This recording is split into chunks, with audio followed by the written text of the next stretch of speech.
Get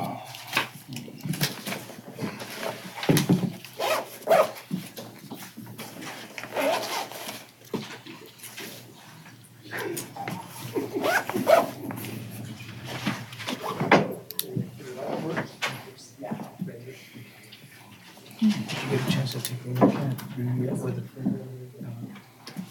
rules of procedure. I read whatever was in the packet. I read through. If it wasn't in the packet, I didn't get it. Yeah, I didn't. Okay. It's a good idea to establish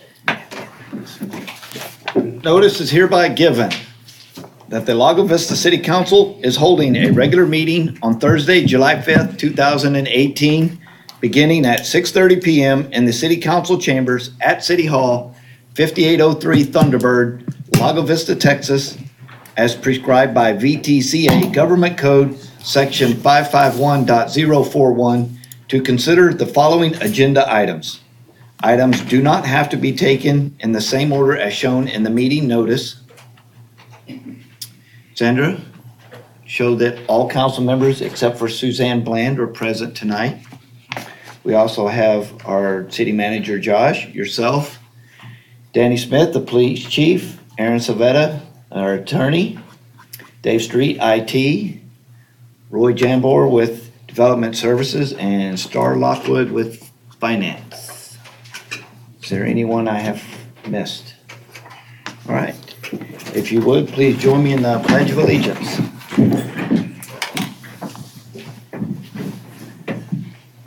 I pledge allegiance to the flag of the United States of America and to the republic for which it stands, one nation under God, indivisible, with liberty and justice for all. Thank you.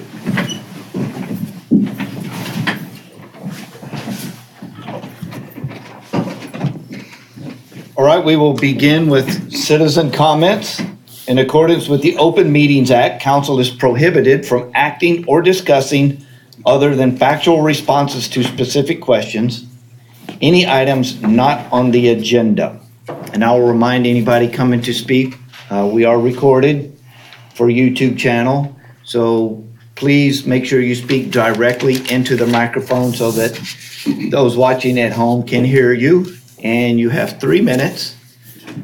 I have 2 people that have signed up. George, yours actually applies to something we have on the agenda, so I'll get to yours later. And I have Clive Rutherford.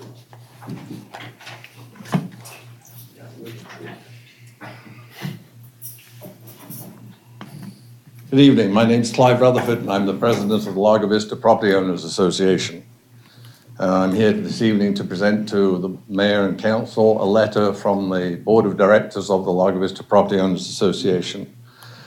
We've been following the report of the Charter Review Committee and subsequent Council discussions regarding the amendment of Section 2.03.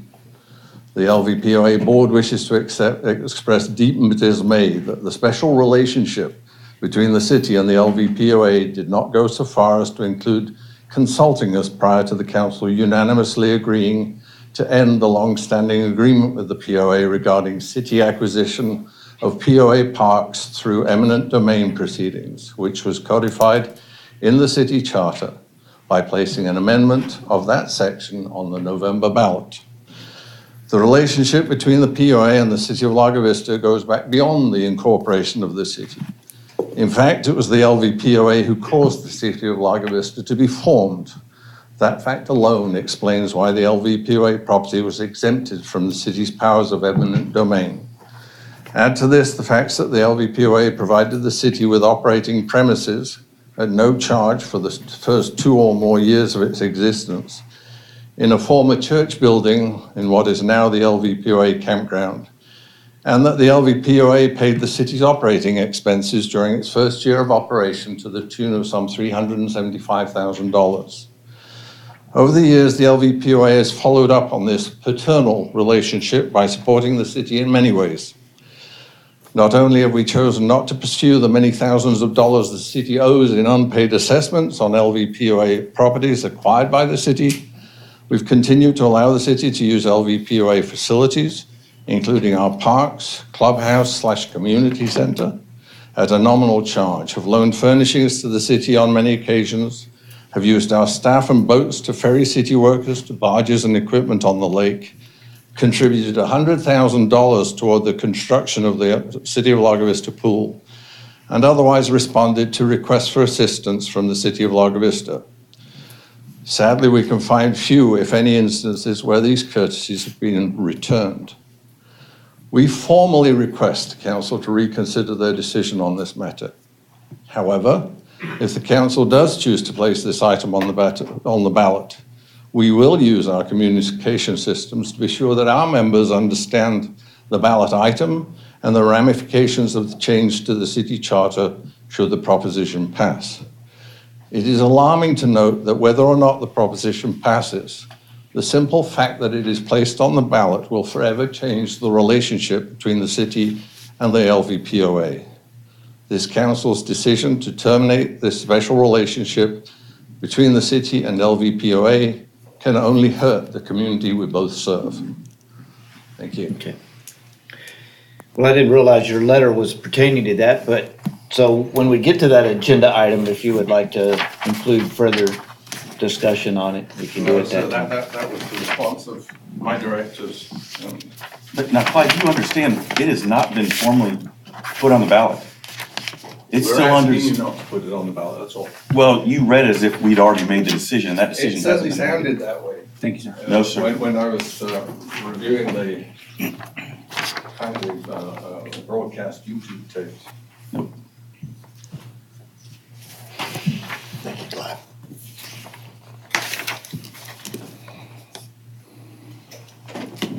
All right. Anyone else? I do not have anyone else that has signed up. Is there anyone else who would like to speak during citizen comments?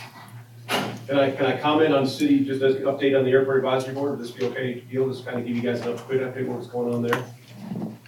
Got 3 minutes, I'll fill it in. Let's see, we don't have that on the agenda anywhere. It's not on the agenda, so I can just make a comment on it, or is it city business? Yes, that'll be fine. Okay. My name's Glenn Chappie, I'm the vice chair of the airport advisory board, Lago Vista. And just wanted to give you guys an update. We haven't talked to you all in a while, so what's going on in the airport advisory board in the airport? First off, the airport's doing real well. And the items in front of us right now, I guess, are three big ones and hot ones. Our council liaison, Councilman Sullivan, is here.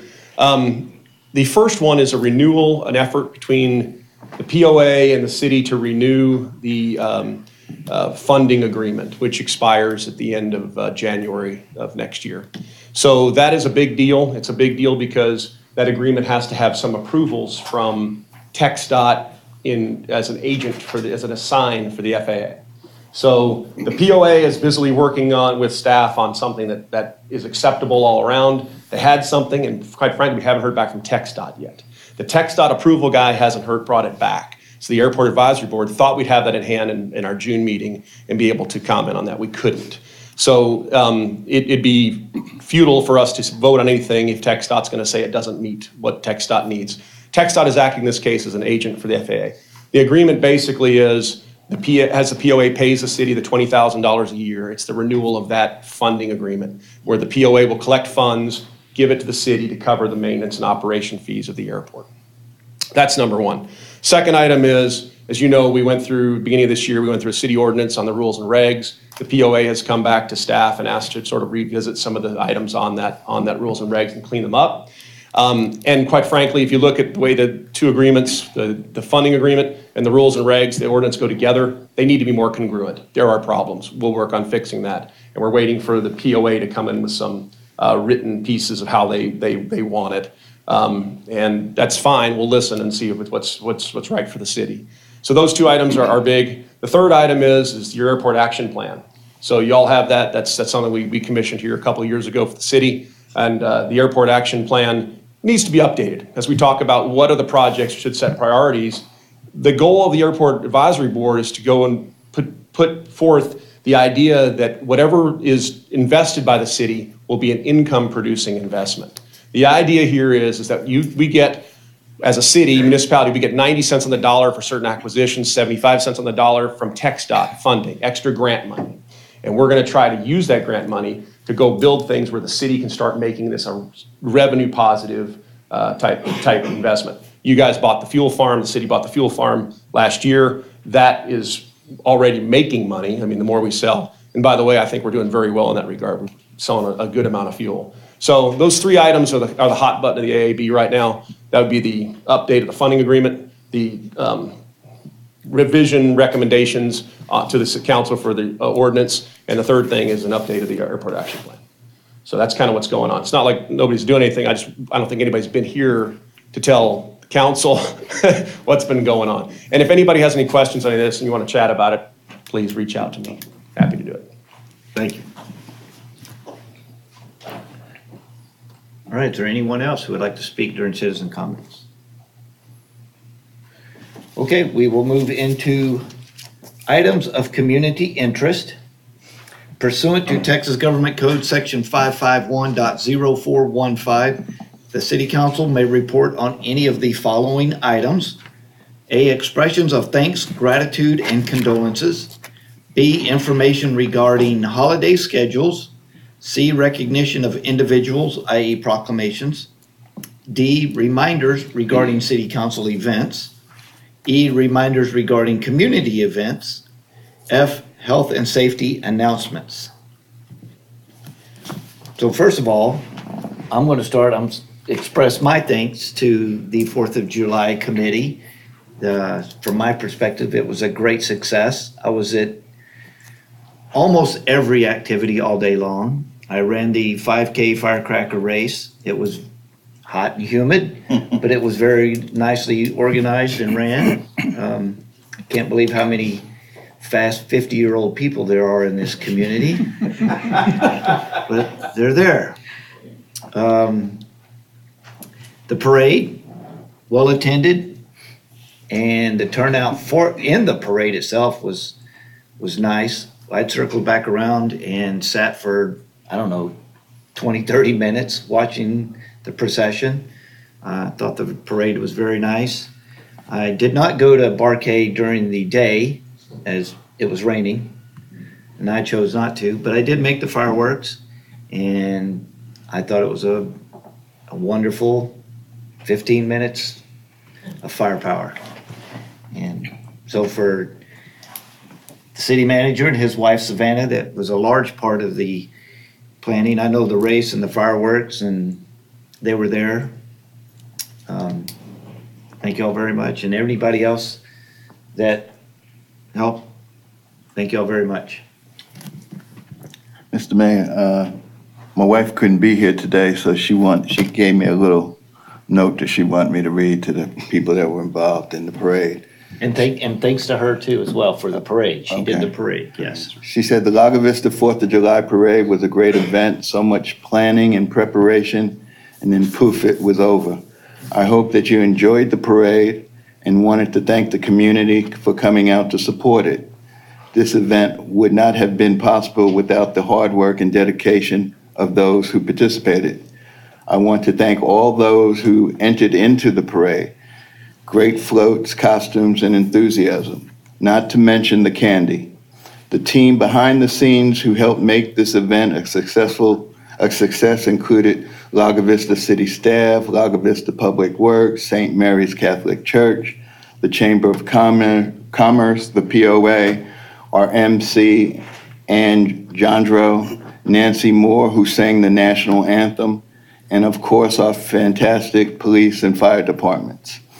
And last but not least, a very special shout out to Larry and Liz Hagler and Jim and Janet Kaysen, who worked diligently helping to get all the parade entries checked in, lined up, and in order and ready to roll. I could never have done this without you.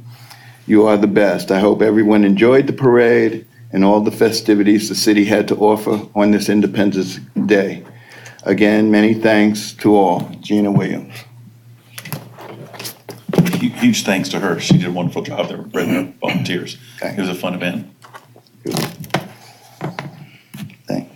Mayor, I'd like to recognize our Director of Development Services, Roy Jambor, for his fastidious and determined effort to define, simplify, and streamline the building and zoning codes. Through his efforts, we will very soon be recognized as by the International Dark Skies Association as a dark skies community. So I'd like to personally say thank you to Roy.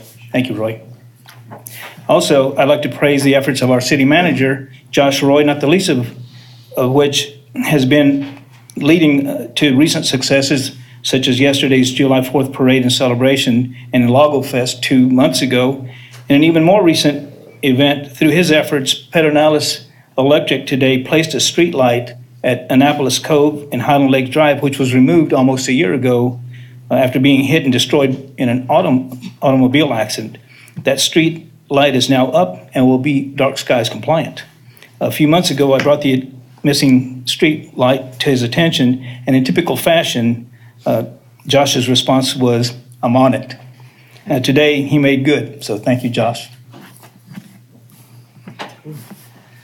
Big hammer for James. Wouldn't be for that guy, wouldn't have got anything accomplished. Mr. Mayor, I think we need to express condolences to Suzanne Bland, our councilwoman. She's had a death in the family. That's why she's not here tonight. And I know that we need to keep her and her family in our prayers and thoughts. And I also have one comment. I got an email today at a little after 1 o'clock. Jim Karalik, who most of you may know as Lago Vista Jim, kind of a colorful figure in the community, passed away this morning. Oh. He went to the hospital Sunday. Today he's gone, and I have no further information on that. That information came to me from Lee Green Schubert, who is the president of the Firewise group. I just wanted to, some of you in the audience may know her or know him, and but he did pass away shortly this morning. Wow.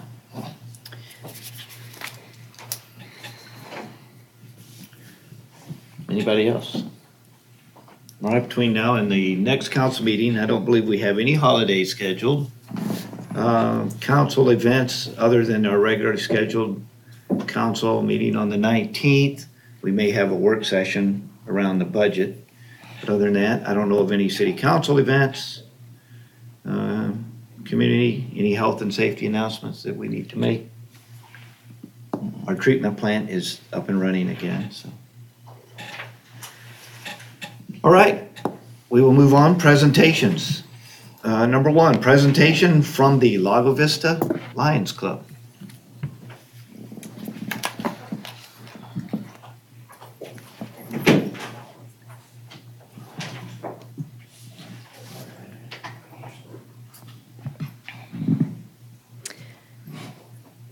Mayor and City Council members, I am Lion Joanne Smith, immediate past president of the Lago Vista Lions. With me is Lion Anita Burke, who is our current president, our second VP, Tony Sanders, and our treasurer, Mike Zidell.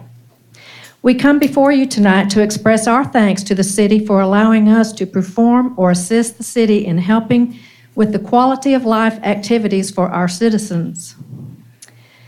Maybe you know or do not know, but we collaborate with the city on many projects throughout the year. A sample of some large events the Lago Vista Lions help with are: Lions donated $1,500 to the library's summer reading program and provide volunteers to help coordinated by Lion Mike Zidell. Lions perform road cleanup every month on Loman Ford, coordinated by Lion Frank Robbins. Lions donated a one-time $8,000 gift to our Veterans Park last November for a replacement gazebo and had 32 Lions participate, 16 Lions who were veterans. Lions cook hot dogs at the city Christmas tree lighting every December. Lions work with Lago Vista Golf Course every March for our annual golf tournament, which is our largest fundraiser, coordinated by Lion Gary Ladner. Lions work with Texas Trash Off Day every April since inception with KLVB and several smaller events. For this cooperation and much, much more, we, the Lago Vista Lions, wish to show our appreciation of our continued cooperation in the past, present, and into the future with the city of Lago Vista, for which the events could not have happened. And we thank you. And if you are a councilman that is a Lion, would you please join me up front?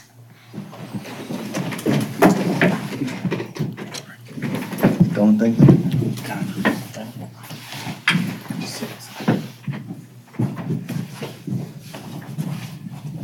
Wow. Is there anyone other than Suzanne that's not? Josh. Yeah, I've got to work on Josh. I'm a past president, so I'm exempt.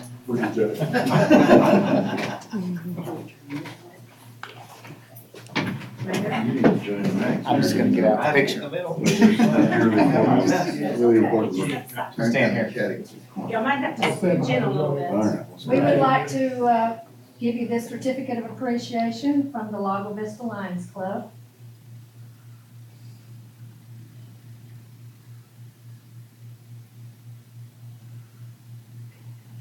Okay. And we look forward to many more years, and we will see y'all around. Thank you very much. Thank you.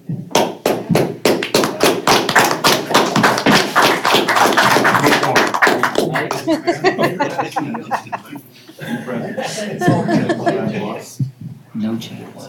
But thank you. I'm here to work whenever you need me. How's that? Road cleanup coming. Whenever you get the call. I'm just wondering why this guy's got a different color vest. You've got the new one. I'll go to the old one. Uh-huh.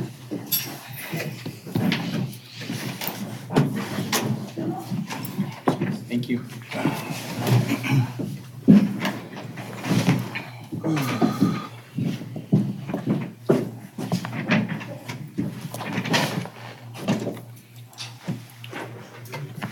All right, we now move into our action items.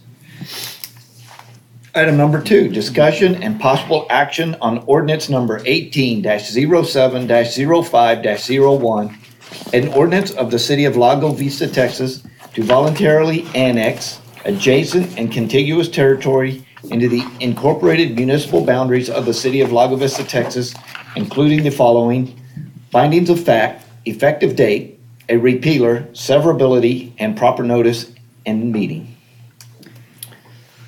Mayor, this item is listed under Roy because this is an annexation that would go in our community development, development services department. Just to give you an update, this is the annexation we've been discussing. We've had a few meetings on this item previously. You do see the ordinance that is now in our agenda that can be discussed further by the council. To date, we haven't had any changes. You will notice in the staff summary, Roy has articulated that the temporary zoning will be TR1, and then the permanent placement of C2 zoning that we discussed at the last meeting will be presented for this property. And Roy is here for any of those specific questions. The zoning request is advertised for the very next P&Z meeting, and will come to you in 2 pieces as you prefer for the next 2 city council meetings, with action to be taken on the second meeting of the month. So all that's in the works, and will come to you very soon. All right, thank you.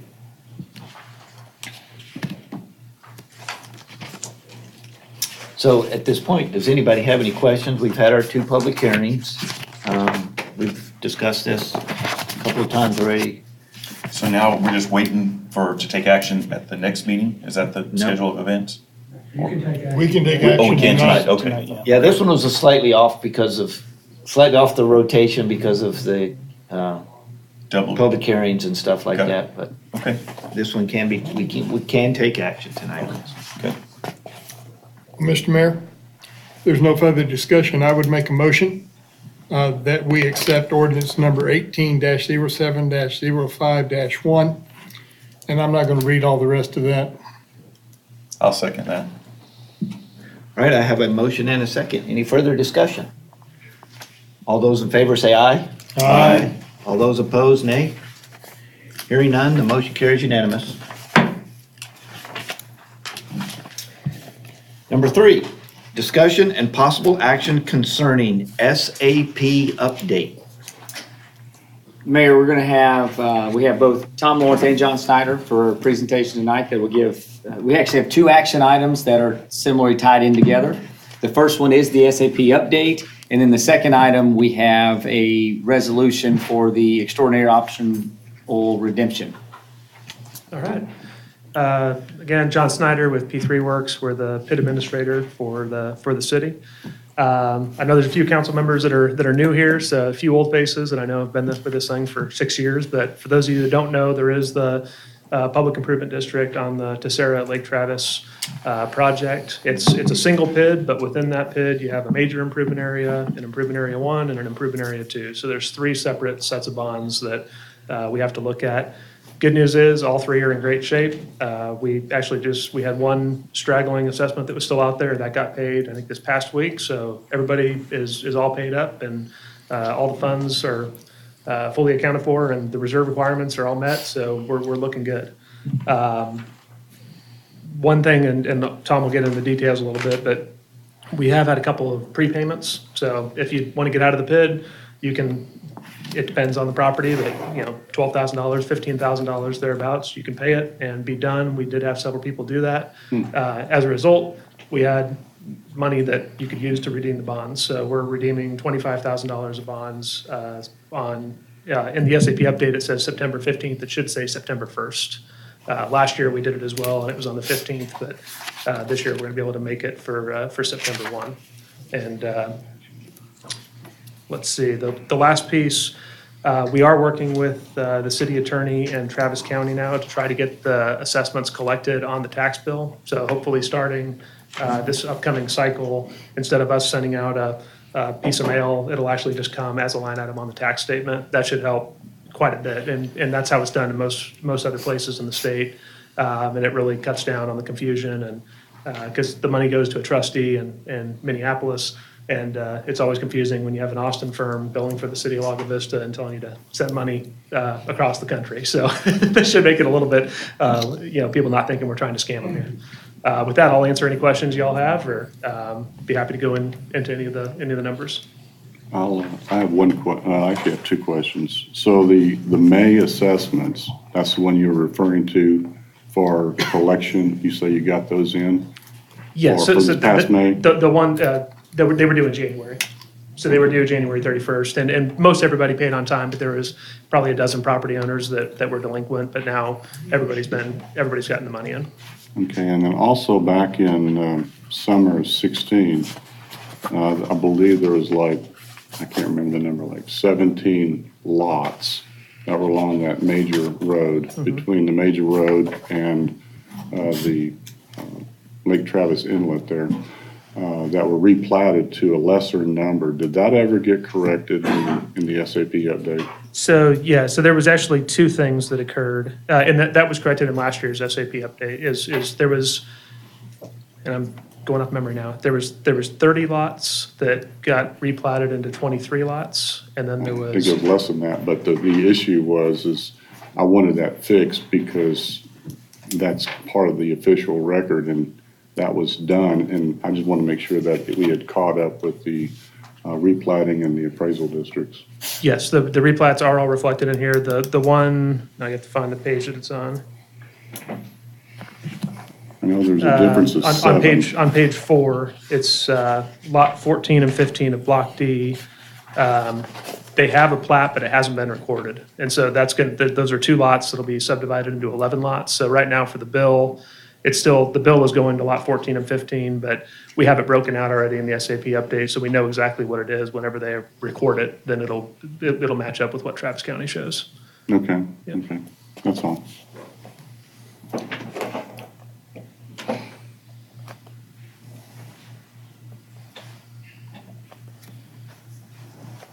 Mr. Sullivan, did you have a question? No. I'm good.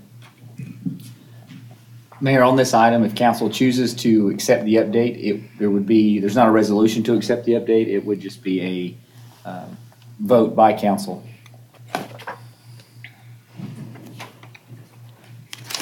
Well, Mr. Mayor, I'll make a motion that we accept the SAP update. I'll second it. Was it? I second it. I think David got it first. Give Dave. All right, so I have a motion and a second to accept the update. Is there any further question? All right, all those in favor say aye. Aye. All those opposed, nay. Hearing none, we accept the update. Great, thank you very much. And number 4, discussion and consideration of resolution number 18-1762, authorizing extraordinary optional redemption of a portion of the City of Lago Vista, Texas Special Assessment Revenue Bonds, Series 2012 to Sarah on Lake Travis Public Improvement District Improvement Area Number 1 project. Mayor Tom Lawrence is going to present on this one. As we said, we split these up into 2 separate items. One, because the second option says extraordinary optional redemption. So anything with the word extraordinary, we make sure it's got some kind of special presenter and that you've got a resolution to go with it. It's just a good common practice, to be honest with you. So Okay, thank you, Josh. Mayor, council members, my name's Tom Lawrence, financial advisor. I worked on all of the bond issues related to the PID bonds, as well as your other general obligation debt. The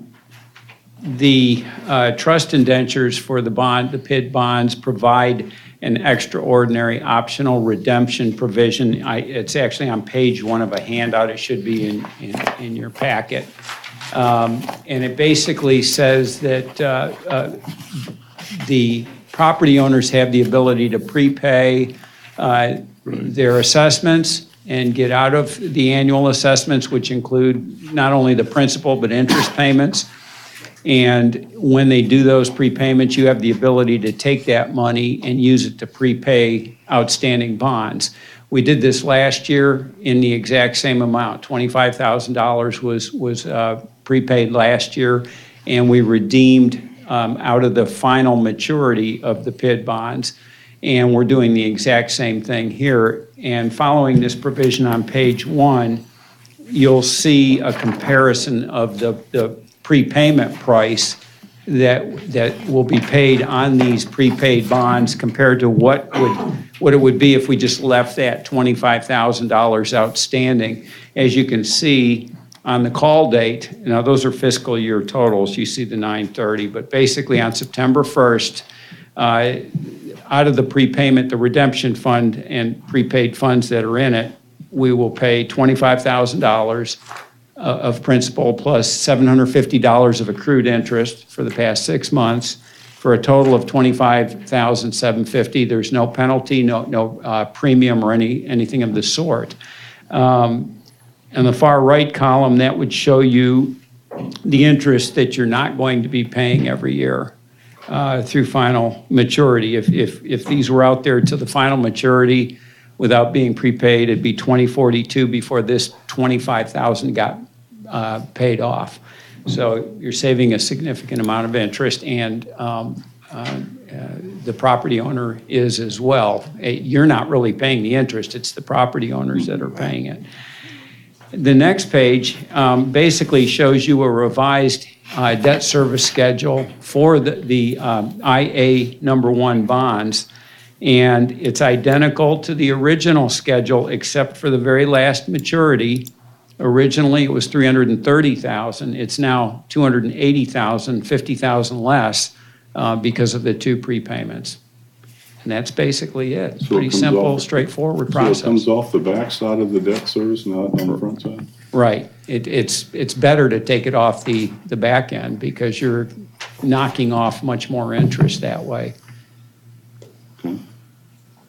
Now, Improvement District 1, that's the backbone district, isn't it? That's the one that has the main road coming down? That's the major improvement area. That's the one that's being paid down? No, this is the IA number 1, improvement area number 1. That's one close to the lake? That's the one with homeowners. Okay. So obviously, the recommendation would be to approve the resolution for to make this prepayment on September 1st. It coincides with the regular payment date on the bonds. Last year, we were a little late in getting this approved and needed enough time to do the required notice. That's why it was pushed to September 15th, but there's no reason to do that this year. Okay. I have no problem with it. I make a motion then to resolution number 18-1762, authorizing extraordinary optional redemption of a portion of the City of Lago Vista, Texas Special Assessment Revenue Bond Series 2012 to Sarah on Lake Travis Public Improvement District Improvement Area Number 1 project. I'll second that. All right, I have a motion and a second. Any further discussion? All those in favor say aye. Aye. All those opposed, nay. Hearing none, motion carries unanimous. Thanks, guys.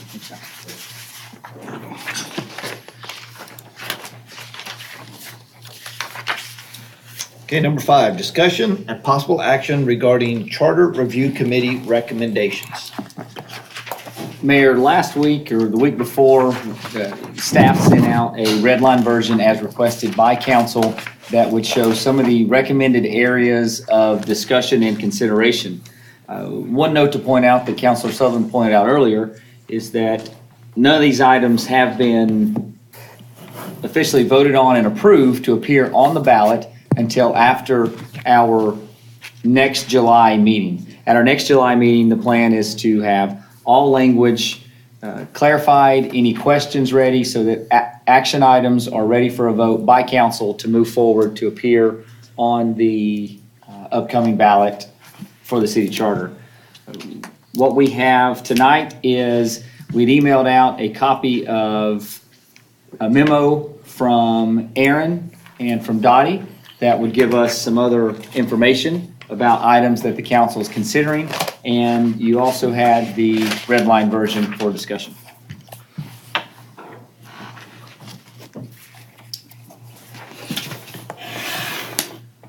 Are we going to go through the memo with the suggested propositions for review, or what's the intent? Let's see. Is it easiest just to go through the memo and then look at everything as we go through? I believe it is. Because it's got the suggested language in there, and so it might be easy to just read that. Yes. I think I did notice, I think you have 2 Fs. You might check, I thought I noticed. There we go. Yeah, there are 2 Fs. I'll do that. Okay. 2 Fs. So- 2 Fs. So it should be F, G, and H. Right, yep.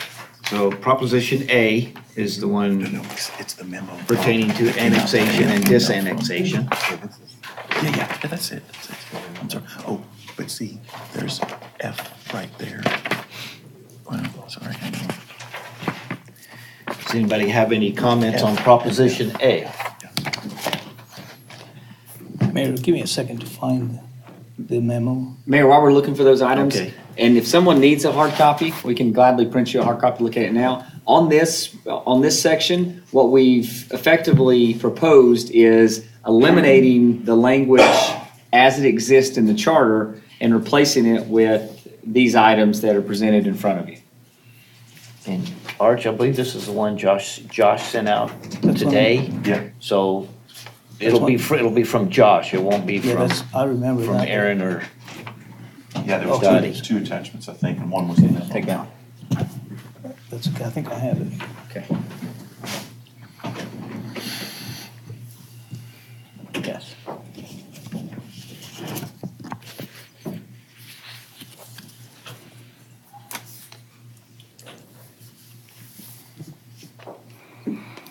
Yeah, I was fine with the Proposition A.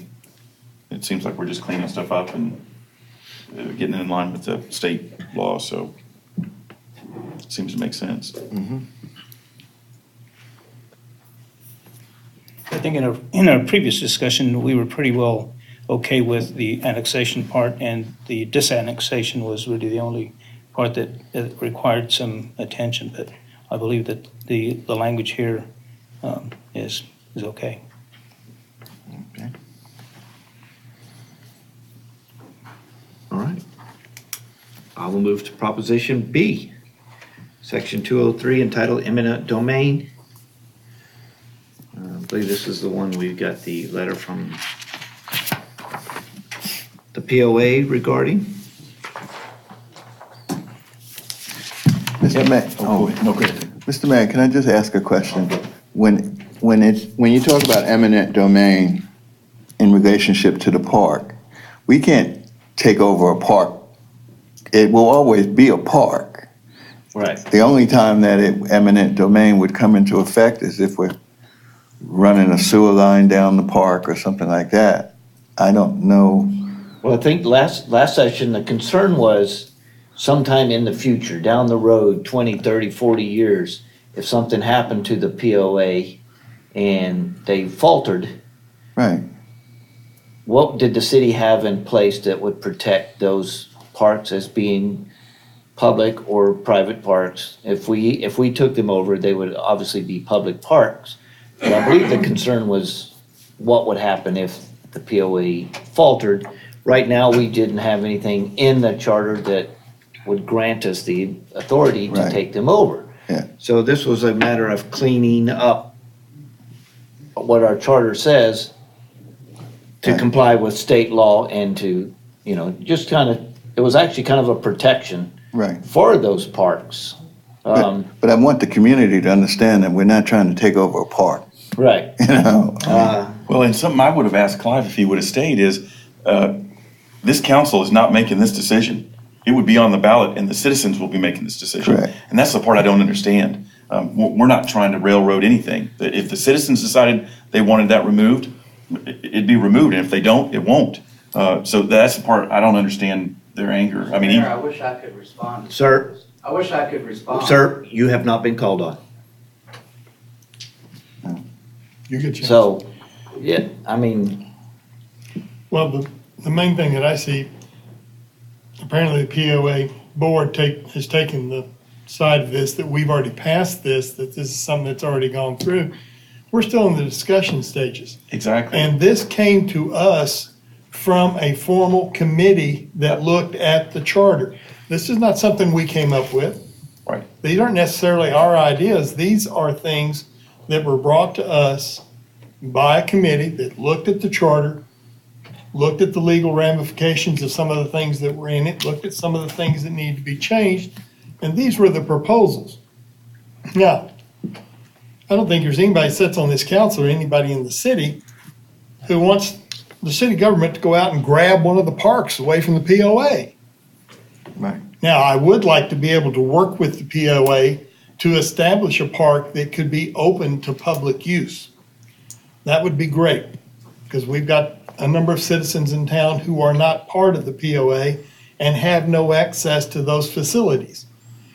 But the city's not talking about going out here and trying to ramrod things through to steal parks and territory from the POA.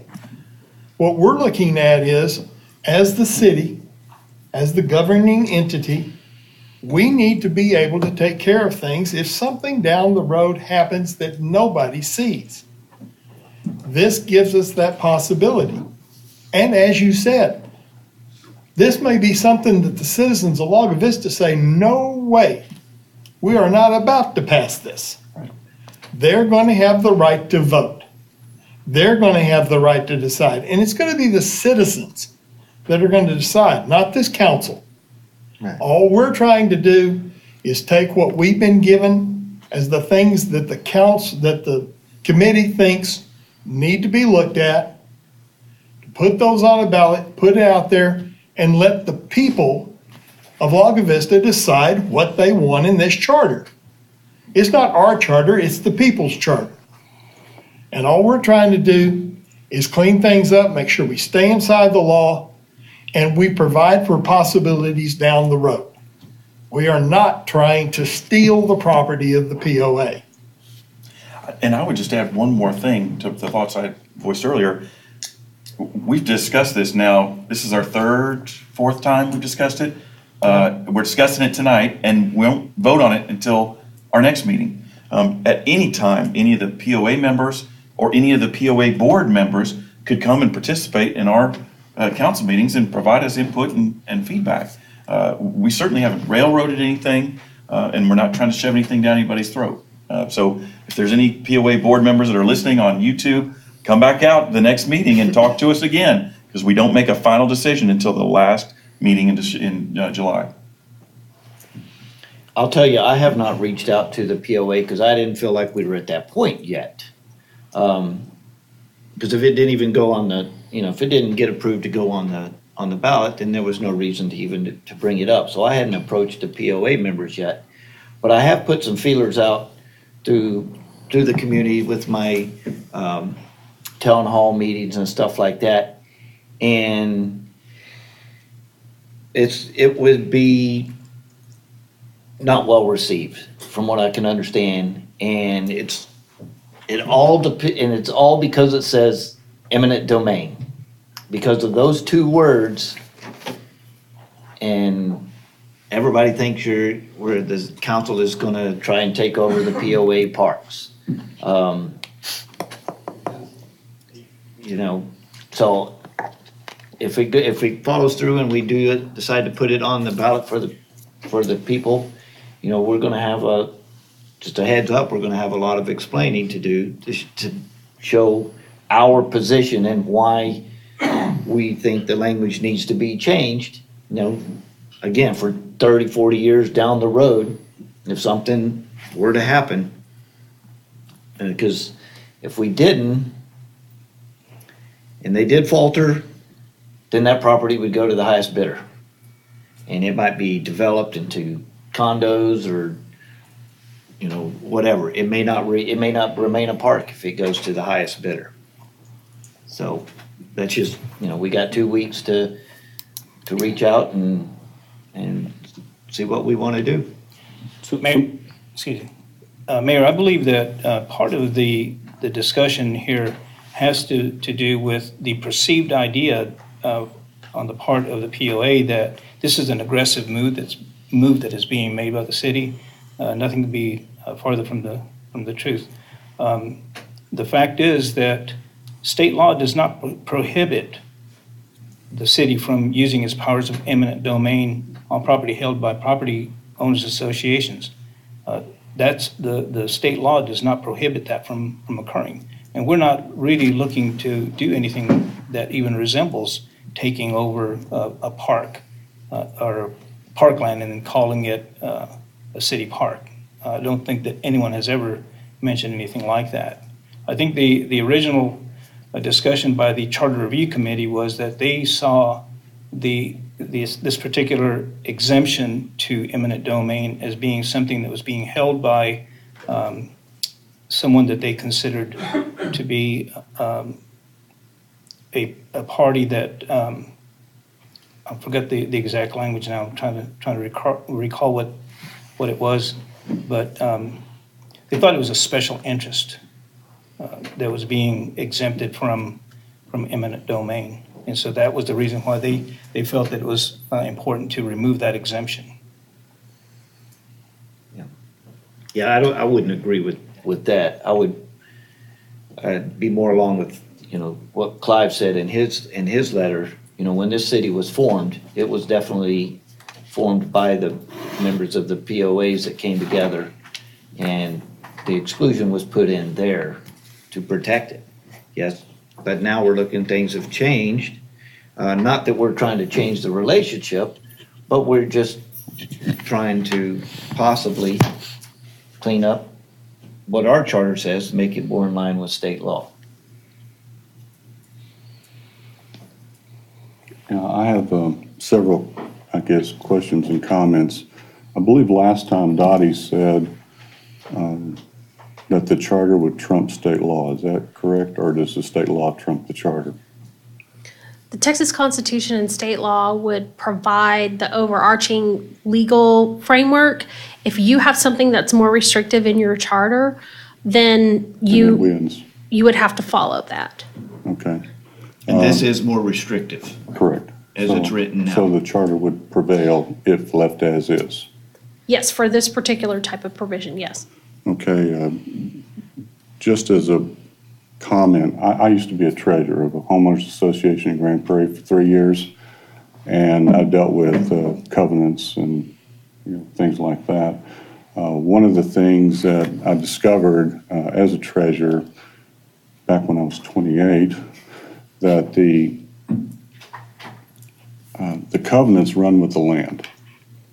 And so whoever's the landowner has to abide by the rules of the covenants. There's also an administrative part to this, which is the actual association that administers the dues collections and the disbursement and running of the association. Those are administrative functions, not necessarily legal ones. If the POA basically goes defunct, that doesn't absolve the POA from the legal obligations that run with the land, correct? That's right. So the covenants remain in effect. All you've done is lost the organization that collects and manages the organization. That's what you've lost if it goes defunct.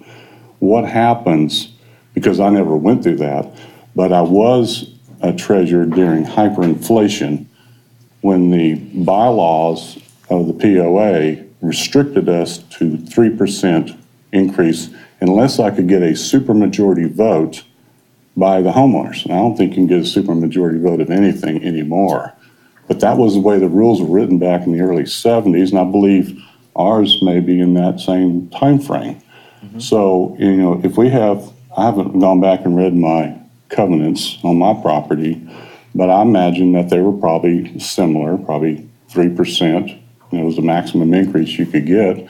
And if we went through hyperinflation, they may not be able to raise assessments greater than 3% to cover, emergencies or just inflation. I mean, I found myself just paying a water bill with my homeowners association. I couldn't do any maintenance or painting or mowing or swimming pools or anything else because it all went to the water bill because we had one water meter coming into an area for 450 homes. And that money that we were collecting, essentially we were just an extension of the city of Grand Prairie at that time. So I guess where I was leading with this was, if it goes defunct, the covenants survive. Does this help us with that issue or not? Because it seems like we still got laws in effect because they were written 40, 50 years ago, still on the books. If you don't have something like this, we can't move on it, can we? Or can we? I want to make sure I understand what you're asking. If there are, I haven't reviewed the POA's bylaws or any of their documents. I haven't looked at the covenants with regard to this particular piece, for the pieces of property that that would be subject to this provision. So I couldn't tell you in detail about that aspect of it. But if the POA did go defunct and there were some type of covenants for those pieces of property, then those would remain intact. And whoever the purchaser of the property is would have to abide by those. And whether it's the city that chose to purchase the property, whether this provision was lifted and the city took it by eminent domain, for whatever reason, that would remain in place. I think one of the key things to think about is this is a very narrow exception, a very narrow carve out for the POA related to the city that's within the charter. It only prohibits the city from using eminent domain on a piece of POA parkland for the city to take it and use it as parkland. It wouldn't prohibit the city from using the powers of eminent domain if, for example, they needed to put a water line through the piece of property. Right. They could take a portion of that property or use their powers of eminent domain to do those types of things. This particular carve-out would only prohibit the city from using eminent domain against the POA to take it and then use it as a city park. Right. In theory, the city could use their powers of eminent domain to take that land and use it for a different purpose. Now, I don't foresee that the city's interested in doing that, but the charter as it's written would not prohibit that. And so, I don't know if I answered your question, but I'll hopefully provide some clarification to what this particular provision does. Let's just take the worst case scenario. POA goes defunct. Mm-hmm. There is no administrative arm to handle the assets of the POA. Right. So maybe they don't mow their parks. Maybe they don't manage the marinas and they just sit there and decay. Is that what we're left with? Yeah. in theory, what could happen is someone could take over the property if another group did not come together to reform the POA to kind of bring it back up. It could sit there in a defunct status. The city would not be able to use its power of eminent domain to take it over and use it as a park. It would be up for grabs, potentially up for grabs. The city couldn't go out and get a political action committee or something to form a private company to purchase it or something like. I'm just playing what if because Sure. I mean, if the POA went defunct tomorrow and these parks were not maintained, I'm sure those same citizens that don't want this to go through will be the same citizens that why didn't the city fix it? Right. And so if the POA goes defunct and the properties are not maintained, the value of those properties may be impacted by that lack of maintenance. The city or any other entity potentially could purchase the property. The city just couldn't use its eminent domain authority to force that sale. As a park. As a park, and use it as a park. But I want to go back to something you said just a second ago. Today, we could use eminent domain to take over a park if we said we needed to build a new water treatment plant, for example. That's correct. We could do that today. There is not a prohibition in your city charter that would keep you from doing that, and the law would allow for that because eminent domain has to be used. You have to use it for a public purpose. You have to demonstrate that public purpose. So you couldn't take it over and then say, hey, let's make some cash and build some condos. Build condos and make money. You couldn't do that. But if you needed it for some other legitimate public purpose, that other than a park, the charter would not prohibit that. Well, I don't know that I understand all that, but I guess I don't know where to go. I looked at it in a more simple way. Let me see if this helps any. Supposing that there was a situation in 5 or 10 years where one of these places that are considered parkland, the city needed to put a street through that. There's nothing that would prohibit the city from being able to do that. Is that correct? That's correct. Okay. But when you use eminent domain, you still have to pay fair market value. Yes, you do. But it's not free. Right, it's not free. And the U.S. Constitution requires that you pay fair market value, if I believe that's the source. Yes, sir. So why wouldn't you just do an easement? I guess you would have to own it if you were a road. But if you wanted a water line, water treatment plant, if you wanted a water line through there, it'd be an easement.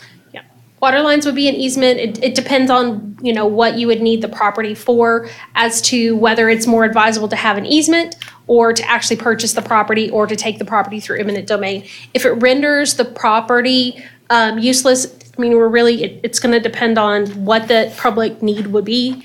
And how much that would impact the piece of property, affect its usefulness going forward as to whether I'd recommend using an easement. If you're talking about water line, easement is usually your better way. If you're putting a water treatment plant, you're probably going to need to purchase the property. You're going to have to own it.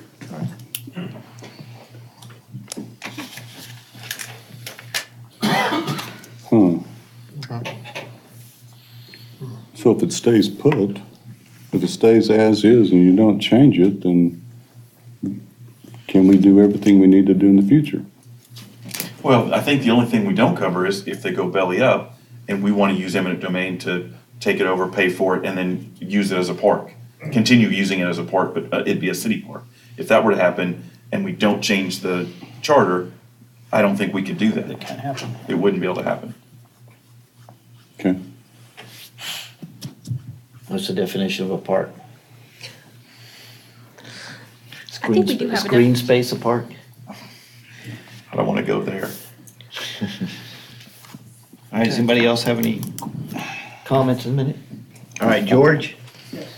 You may now take this podium. You have your 3 minutes. Do I have 3 minutes or more? 3 minutes. Okay. First of all, I want to acknowledge that the letter you were given by our good president of the POA is a very good letter, and I support every sentence in that letter. And I would hope as property owners sitting on the council that you would support it too. Because we're talking about our wealth. We're talking about our property. We're talking about our peace of mind. Because that's what the PO presents to us. I find it difficult to, I understand that as council members, you have to think about the worst case scenario, like bankrupt or going belly up. But the likelihood of that happening for our POA, I find to not ever be the problem. It's well managed, it continues to grow, and you're part of it.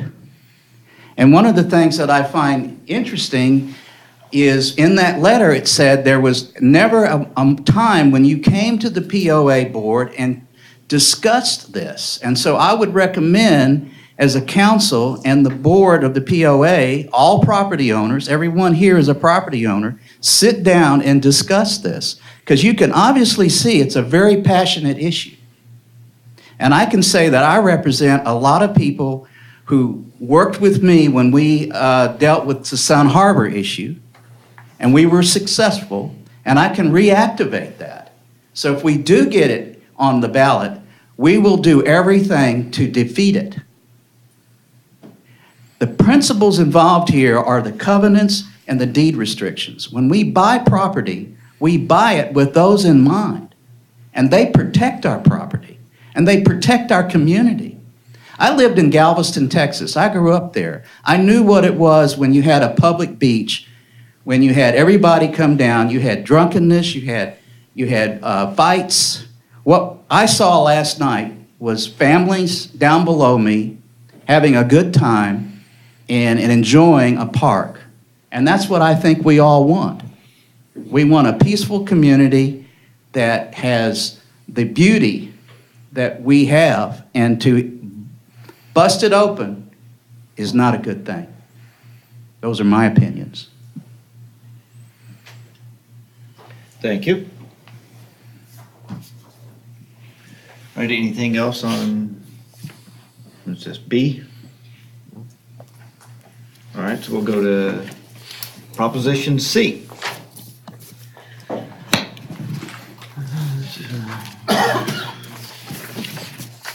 And this is limiting the mayor's authority.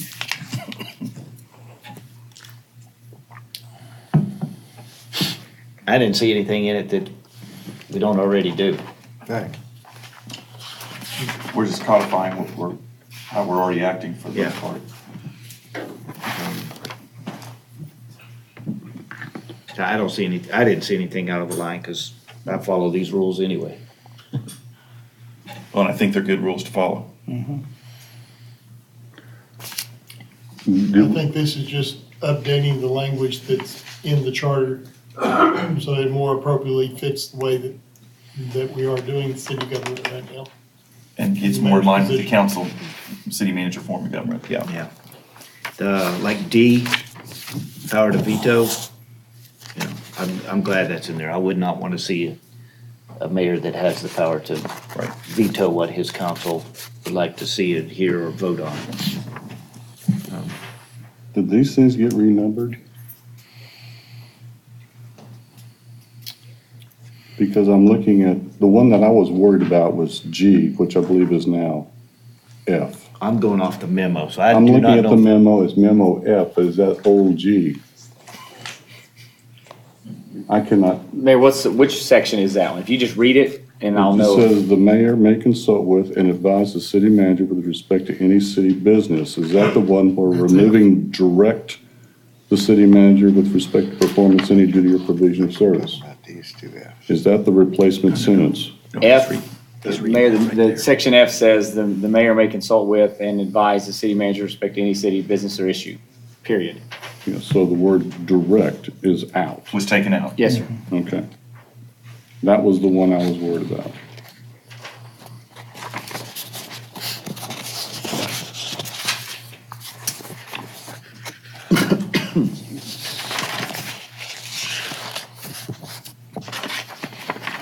Did we fix all the provisions in subsequent section 3.23?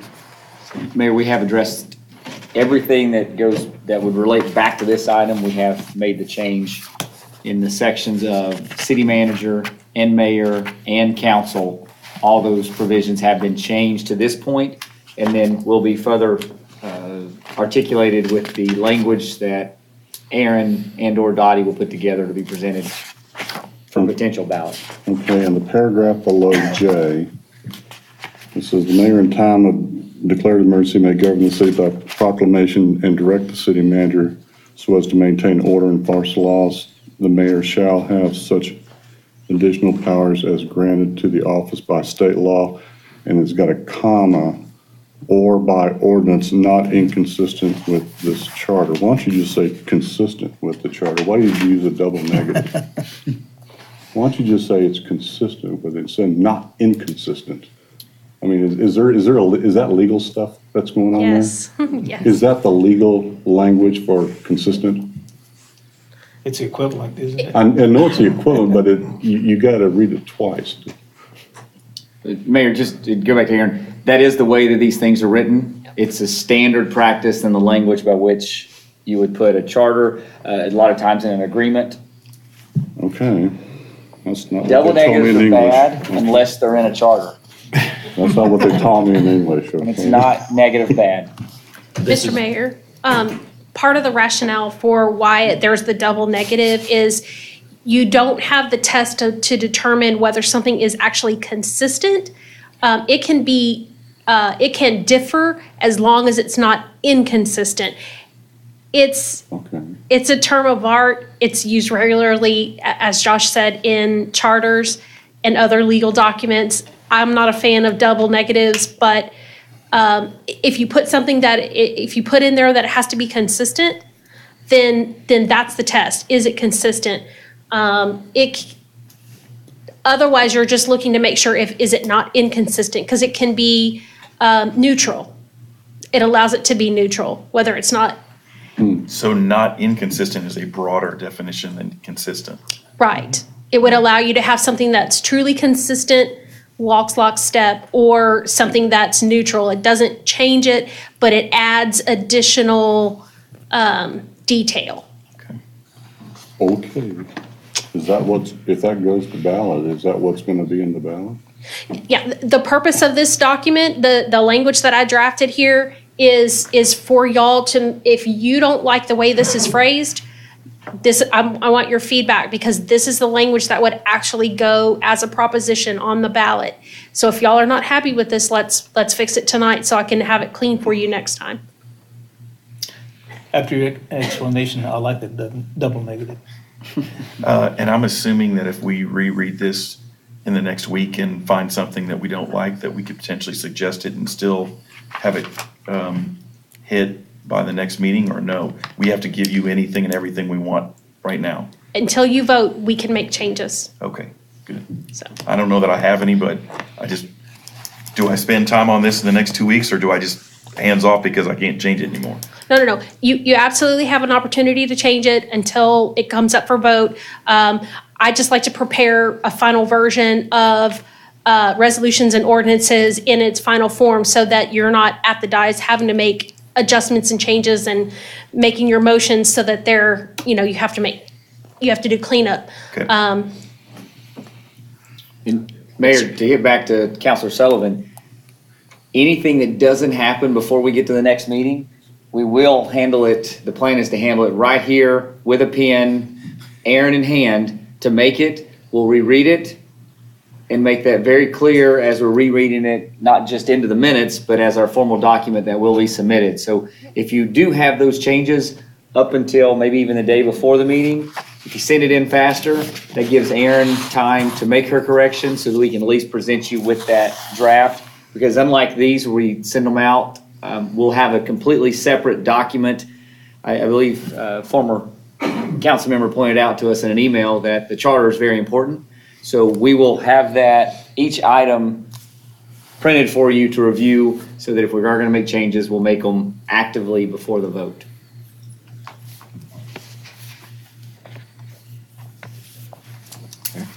If for some reason there's a difference of opinion in the proposed changes, I can prepare 2 drafts so that y'all can look at them side by side to say, do you like this language better? Do you like the other language better? Or some meshing of the two. And the main reason why I asked the question is we just got this earlier today. And so it'd be nice if we could have you over the weekend, for example, look at it, and then early next week, send you any thoughts that we had after getting a chance to read it a second and third time. Sure. And because I don't see any language about a 3-year term for mayor, I assume it remains 2 years. Yes. Correct? Yeah, we took all Yeah. that out Okay. last time. Yeah, the only changes that you're seeing in these propositions are the ones that So were, that- that you gave an affirmative vote for at the last meeting. I did not include any of the others. Okay. I just say we didn't give it an affirmative vote. We said these were the ones we were going to consider. Thank you for that. Continue to consider. Thank you for Yeah. that clarification. Yes, that's important for Yeah, our it's not citizens. inconsistent. Yeah. Consistent. There you go. With the informal vote that was not Yeah. made. All right, anything else for C? All right, we'll move to Proposition D. There's the prohibitions right there.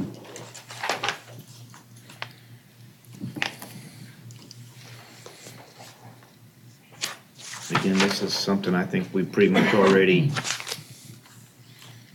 abide by. Yeah, they're consistent with the other one.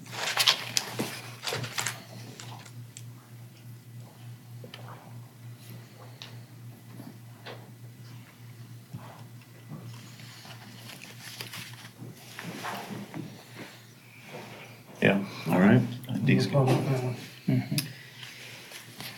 Okay, Proposition E.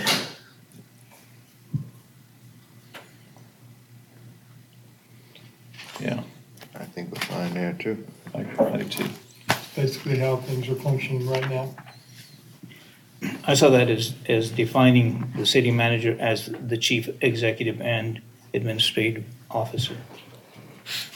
This was kind of a continuation of that clarification of the mayor's duties and Right. versus the city manager. Exactly, yeah. Yeah.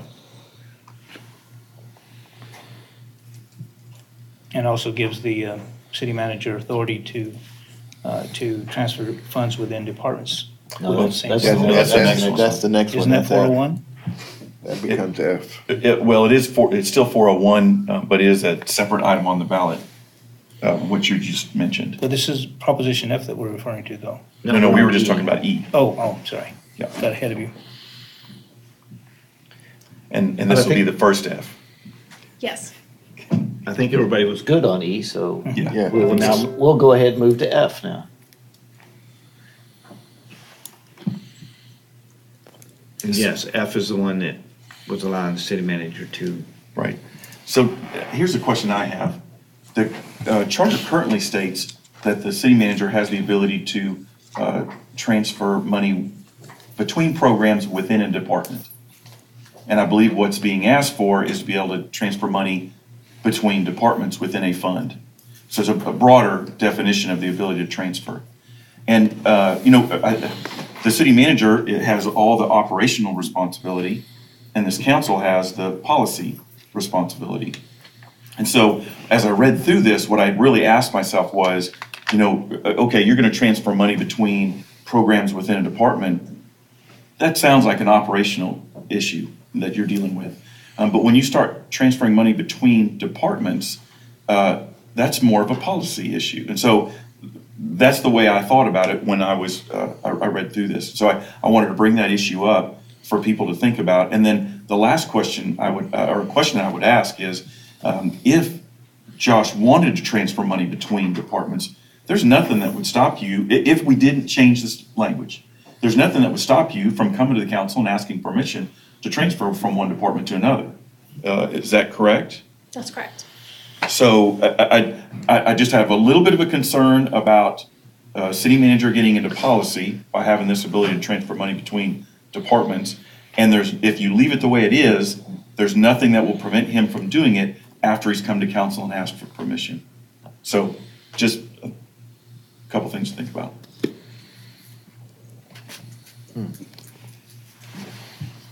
Okay. So would you like to speak on the request again, on why you think this needs to be changed? Yes, sir.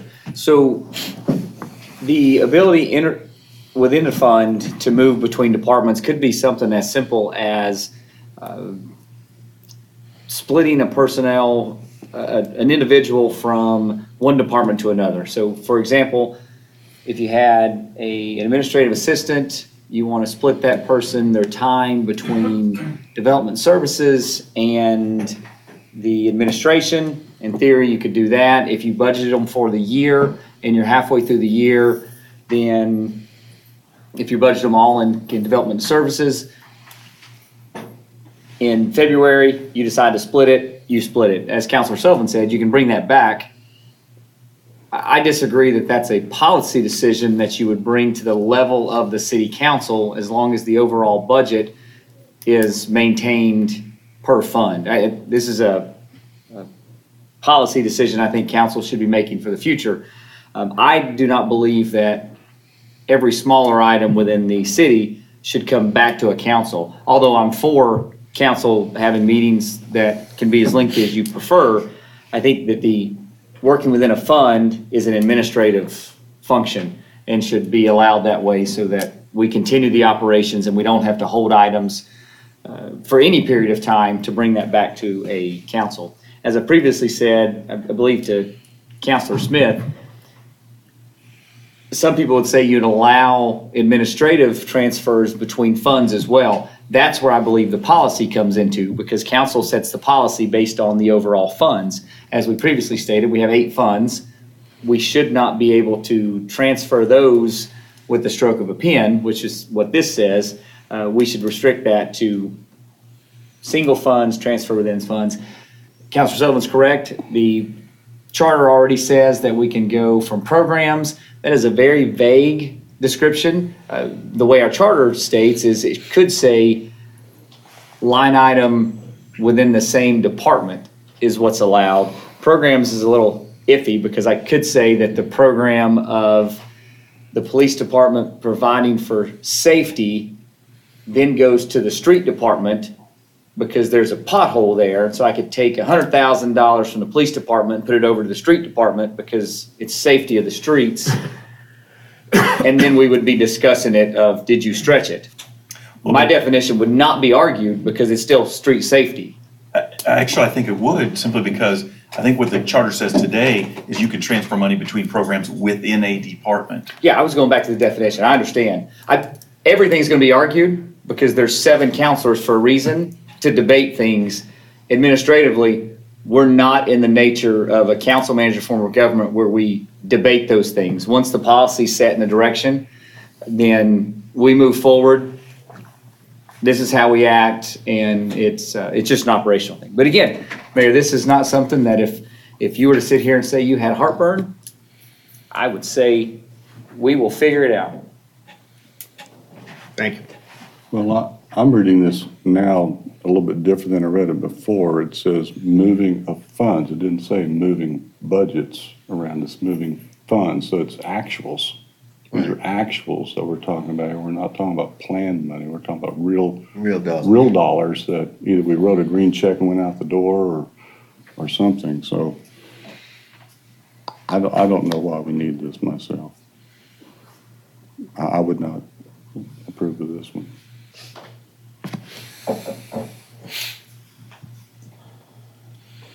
I don't know how the rest of you guys feel. How do you guys feel? I'm trying to think of something where it would be a problem. I don't know. I'm stuck on the word policy. How do you define this as being a policy? So when we pass the budget, we're effectively making policy. We're saying our policy is we're going to allocate this much money to this department, this one to another. We have the ultimate approval over that. Obviously, Josh will bring us his budget, but will have conversations with him. That budget will get melded and molded over time to where it reflects the desires of all 7 of us. And so we have set the policy when we approve that budget and say this is where we want the city's money to go. And so if you transfer money within a department, you're not changing anything that we we budgeted staying within that department. But then if we change the language to what this is recommending, all of a sudden you could take it from the library and give it to police, or police to street, or what have you. And to me, that's a policy thing. Our policy was we wanted to give police this much, we wanted to give the library this much, we wanted to give the streets that much. And if you want to change that, I don't have a problem with that, but bring it back to council for us to talk about, because I believe that's a policy issue. If they happen to be two departments that are within the same fund, what does that change? I think most of the departments are in the general fund. Is that correct, Josh? Yes, sir. So what that means is you'd have pretty much carte blanche to move money amongst departments, because most of the departments are within the general fund. I think my main thought process is, you know what, if he wants the ability to do it, he has it. All he has to do is come back. If he's asking for something reasonable, 7 people up here are not going to tell him no. But it's that check and balance is basically what it is. Yeah, it's a matter of question of how comfortable do you feel granting certain powers to your city manager? Do you want him to administer the departments, or do you want him to be the administrator of the entire fund, and this goes financially and this goes back to something that Mr. Pond said a little while ago. We have to think of worst case scenario. You know, would I feel comfortable giving Josh that authority? Yeah, probably so. But we won't always have Josh. And we have had problems with city managers in the past. And so this is our constitution here. We're changing our constitution. And if we give this power, we're not just giving it to Josh, we're giving it to every city manager that follows him. And I think that check and balance should be there, just in case we do end up with another city manager that is a little bit more problematic than what we see with Josh. Well, the way I read this is then in the future, we could get a budget. How many funds we got? 7, 8? 8 funds. 8 funds. We could get a budget with just 8 line items and says, here's your summary number. That's all you're voting on, and you have no concept of details. That's basically what he's saying is, I got a not to exceed number for each fund. and then he has the authority to distribute amongst the departments within that fund? That's what it sounds like. Right. So it sounds like. So are you comfortable with approving an 8-fund, 8-line budget for the year? Because that's essentially what this is. We have the detail today, but you could wind up with a budget with just 8 line items on it and no detail, because that's the number. I'd have to think long and hard about that. You got 2 weeks. Yeah. That's long enough. We don't have to make a decision tonight, but it's good to discuss it. That way we're ready to make a decision next week, or next meeting, excuse me. But the example that Josh gave, though, as far as personnel, I think he should have the ability to change his personnel without it coming to us. I mean, I can see your example of something from the library to the police department, but if he's splitting something up from someone that worked for Roy and then decided, well, I need to take her and split her up between Roy and Nicole, I don't want to see that kind of stuff come to city council. We actually had that happen under Melissa, where we were taking an administrative assistant and splitting them 3 ways. Right. Between, I believe, finance and development services and water or utilities. Yeah. So is that a Because policy it's a third or is party, that no one an could afford- administrative thing? No, because that crossed a fund. It went over into utility at that point. Well, and David, my thought process is, I hate that an example like that might have to come to us, but if it means that safeguards are in place so that money doesn't willy-nilly go between departments, I'll take the downside. Gotcha. I guess is all I would say. Okay. Good discussion.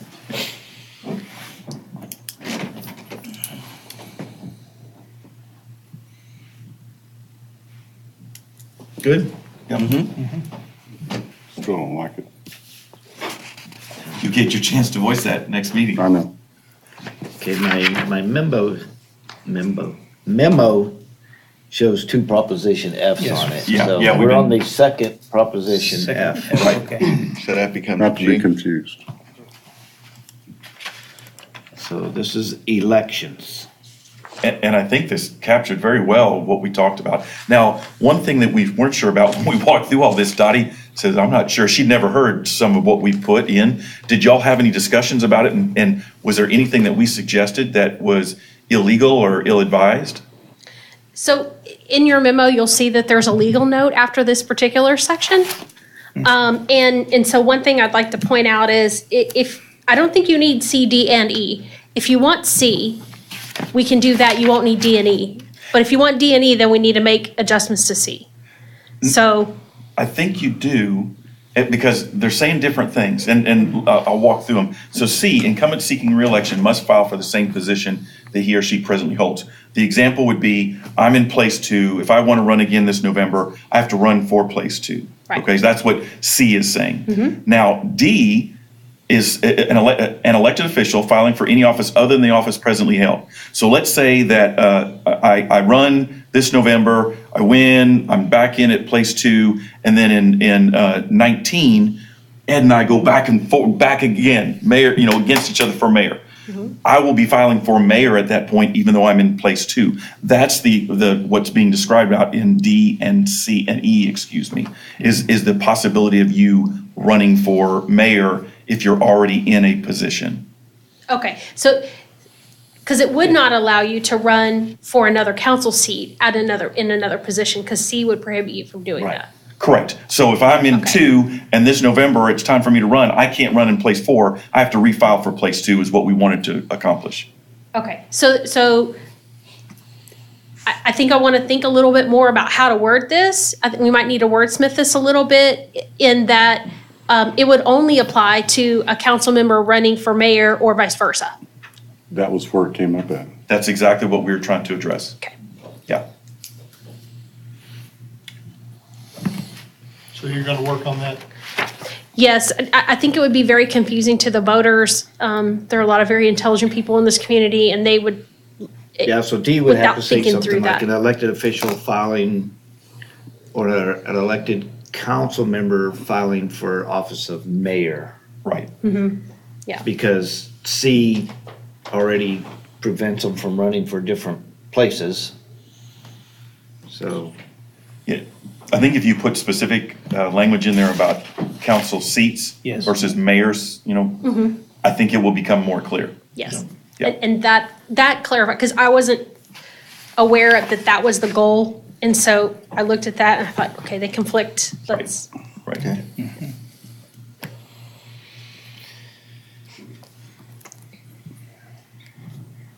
So on E, before we leave this, it said, if you file for any other office other than one you presently hold, that's the mayor question. Right. You shall resign from the office. It didn't say, on it before the canvassing day. Never mind. It answers it.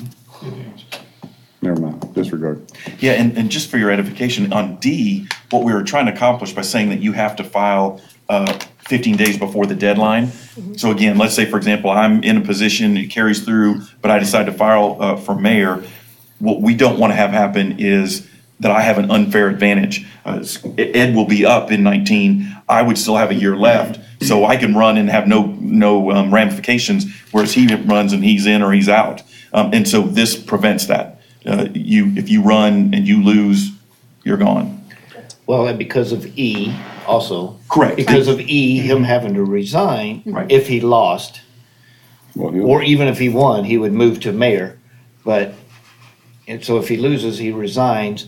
Now we've got an open council seat. Right. So by filing with the 15, that gives other people, Right. okay, hey, he's running for mayor. Now there's a council position. In Open. addition to the 3 odds, there may be an even one up for election. And we had to time it so that we could get that additional seat on the ballot Right. as well. So we didn't have to hold special elections or Appoint people. whatever or we that- had, people, right. whatever we had to do. Right. Right. Make sense? Yes. Yes. Okay. The last one is H. Yeah.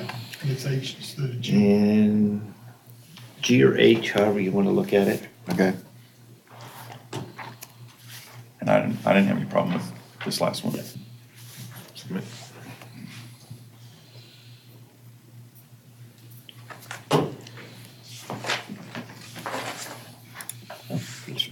Now, I have a question. I was trying to skim through the red line version, and I'm sorry, I just thought of this today.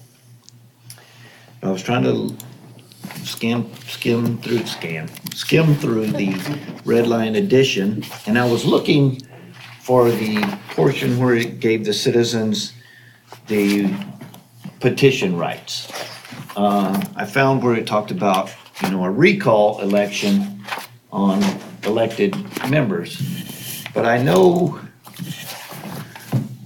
a year or so ago, we had a resolution that was passed, and the citizens went out and garnered, I don't know how many hundreds of thousands of acre signatures, whatever it was. Yeah. They wanted to have a resolution repealed. Our charter, from what I remember, our charter only allowed the repeal of ordinances. It did not allow for resolutions. And that was something that I wanted to have brought up, and I just had completely forgot about it till today. But a resolution has no power of law. It just really means you resolve, you affirm, you agree with something. You support. Right. You support something. It doesn't But say that- you passed anything. Right, but that resolution, as we've seen, can carry lots of weight. Well, that's because it was misrepresented. Because that resolution, the one that was in question, was the one on affordable housing. Right. And that gave that company points, and it had tremendous weight behind it. Even though it has no authority, it had tremendous, again, weight behind it. And what would you have done in that case had we voted no and they gave out 2, so they would have got it anyway? No. It'd been the same No, position we were now. that means that we had no power to stop it, is what that means. I don't know. Say that again? He's referring to the affordable housing. Okay. The resolution was in the affirmative to proceed with a contest for state funds Right. for Correct. affordable housing. Correct. And even if we'd have voted no, we don't want to do that. The contest still occurred, and the state had sufficient money they could award 2, and the applicant that was before us would have been in the second position, not the first position, and it still would have occurred. So then the citizen would be equally angry, saying, well, you voted no, but it happened anyway. How did that happen? But we also don't know, had the citizens been successful in overturning that resolution and had it repealed, would the company have continued on with their application? Yes. They may have pulled their application, or by not having those points, they may have been in third place. Well, if I remember, the other one that was out here, they continued on even though we didn't give them any kind of resolution in response to them. And here's, I think, the worst example of what Ron's trying to say. Let's say it happened exactly the way he talked about. So neither one of the options from Lago Vista got a resolution in support of them. But then the state had enough money to give out both. And instead of picking the one that we wanted, it picked the other one, for example, and gave them the money. So we really had no power in that point. And worse than no power, we got something that we explicitly didn't want, couldn't even get a second on a motion to approve that second one. But it could have been the one that got the money from the state because someone else had the power to make that determination for us instead of us making it here locally. That was the reason for the resolution, was to say, this is preferred, this is not preferred. Right. Okay. And if you do both, you told the state, I don't care, pick one. We'll take either one. Mr. Mayor, point of order. This is way off the discussion that we were having about the charter. Well, I think he's asking for the inclusion of a new item to be considered for charter amendment, correct, Mayor? Yes. And we are discussing. And where do you want this added? On which one? This would be a whole different, it'd be a whole different proposition. This would be a whole different one. A whole new It'd be proposition. Proposition I. But it was just, something that I thought should be reviewed. And I know I used that one as an example, the affordable housing, because That was something that actually did occur. Sure. We saw that one. But But I just wonder, down the road, what if there's something else that the citizens don't like? Really, And if it's in a resolution form, they have no power. Arch, did the Charter Review Committee not discuss, because this was a hot button issue, I agree with you. It was a definite hot. Was it not discussed by the Was Charter not Review? discussed. Interesting.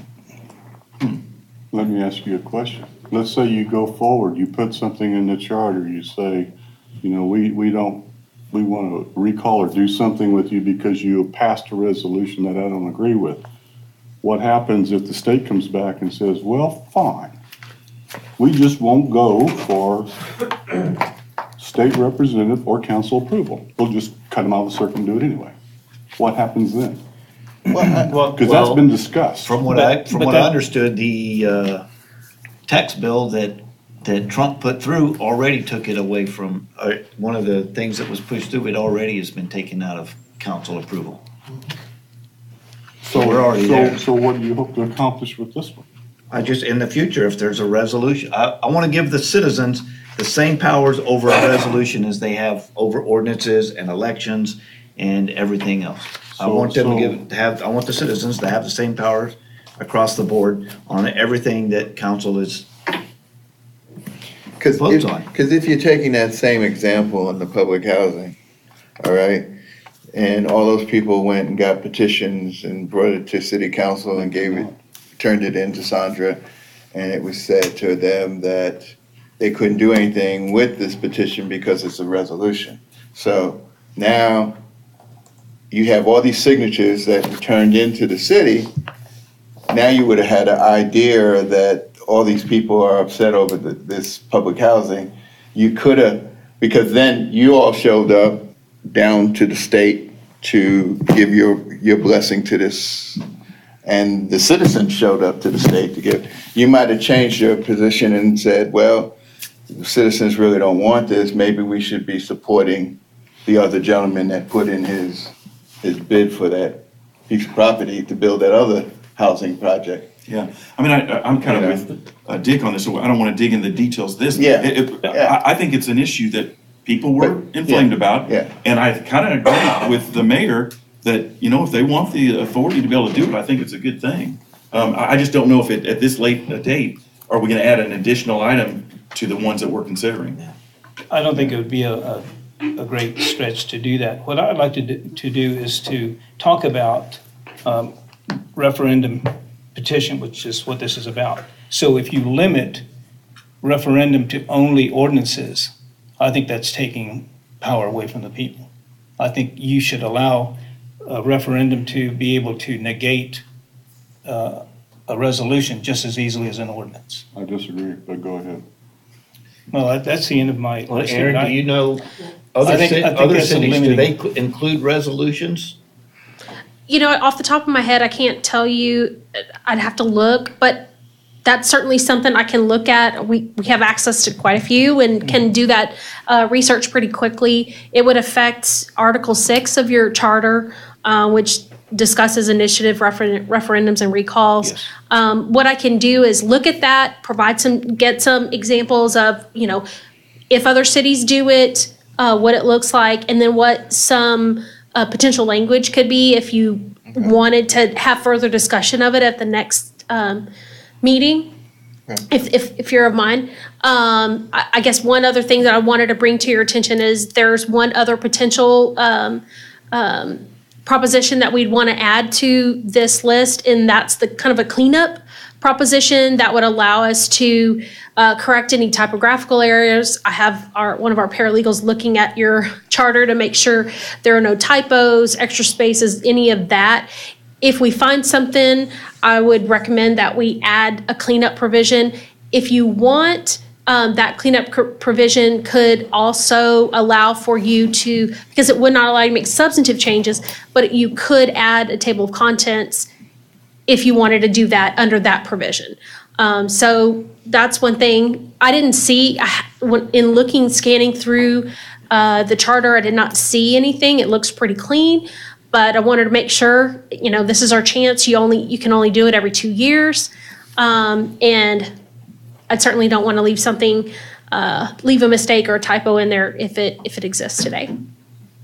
And on the table of contents, we were told last month that That would be. we didn't have to do anything because it was not actually part of the charter. It was just that. Organization. Just a reference. Right. When I was talking with Dottie about this, you don't have to do that, but if you're going to include a cleanup provision, it's one of those things that you can include in there as something to kind of inform your citizens that would be a change. It's not actually part, but you can include it. So we went back and forth on talk about that, don't talk about it. So, but that would be up for your consideration. I like the idea because I know that in reading anything, I will often see grammatical errors, and I think some of that needs to be cleaned up. And I see the use of commas where they shouldn't be and places where they are needed and they're not. Yeah. So those kinds of things. Not inconsistent.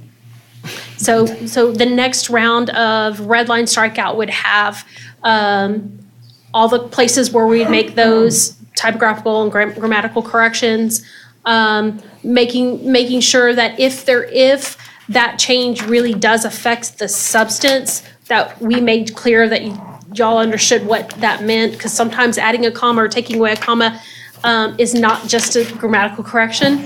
We'll have that for you. So I just want to make sure I'm clear. Do you want me to put together the information regarding the referendum and initiative? Yes. Yes. Please. Okay. Question to Josh on resolutions before we leave it. Is there any action you take as a city manager, for example, interlocal agreements, things of that nature, where do they get handled through resolution or do they get handled through ordinance? I mean, what's the vehicle to approve? You know, if it's, like a interlocal agreement we have with ESD1, for example. How do we approve it? We approve it through ordinance or we approve the resolution?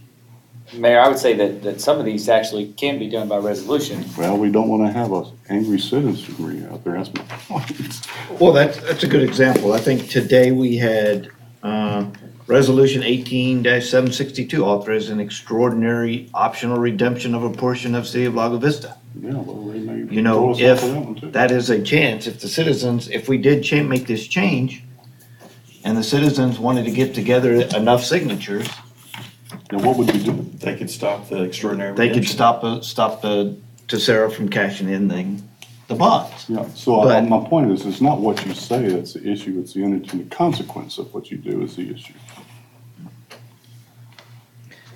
But they currently have the power to, the ordinance accepting the SAP, or let's see, discussion item number 2, voluntary annexation.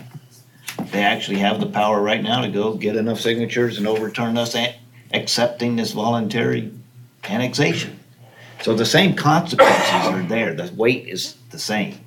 It doesn't, it seems like it doesn't hurt to let Aaron go investigate a little bit and bring back some information to us. Yeah. Does that seem fair? No, we're not making a decision tonight. That's the long and short of it anyway, so I agree with that. Just Yeah, I mean, I'd like more information on it and Yeah. seeing if there's other cities that allow, referendum on resolutions. Got it. And are there good reasons to not? Were the framers of our charter smart when they left it out? It'd be good to know. Okay.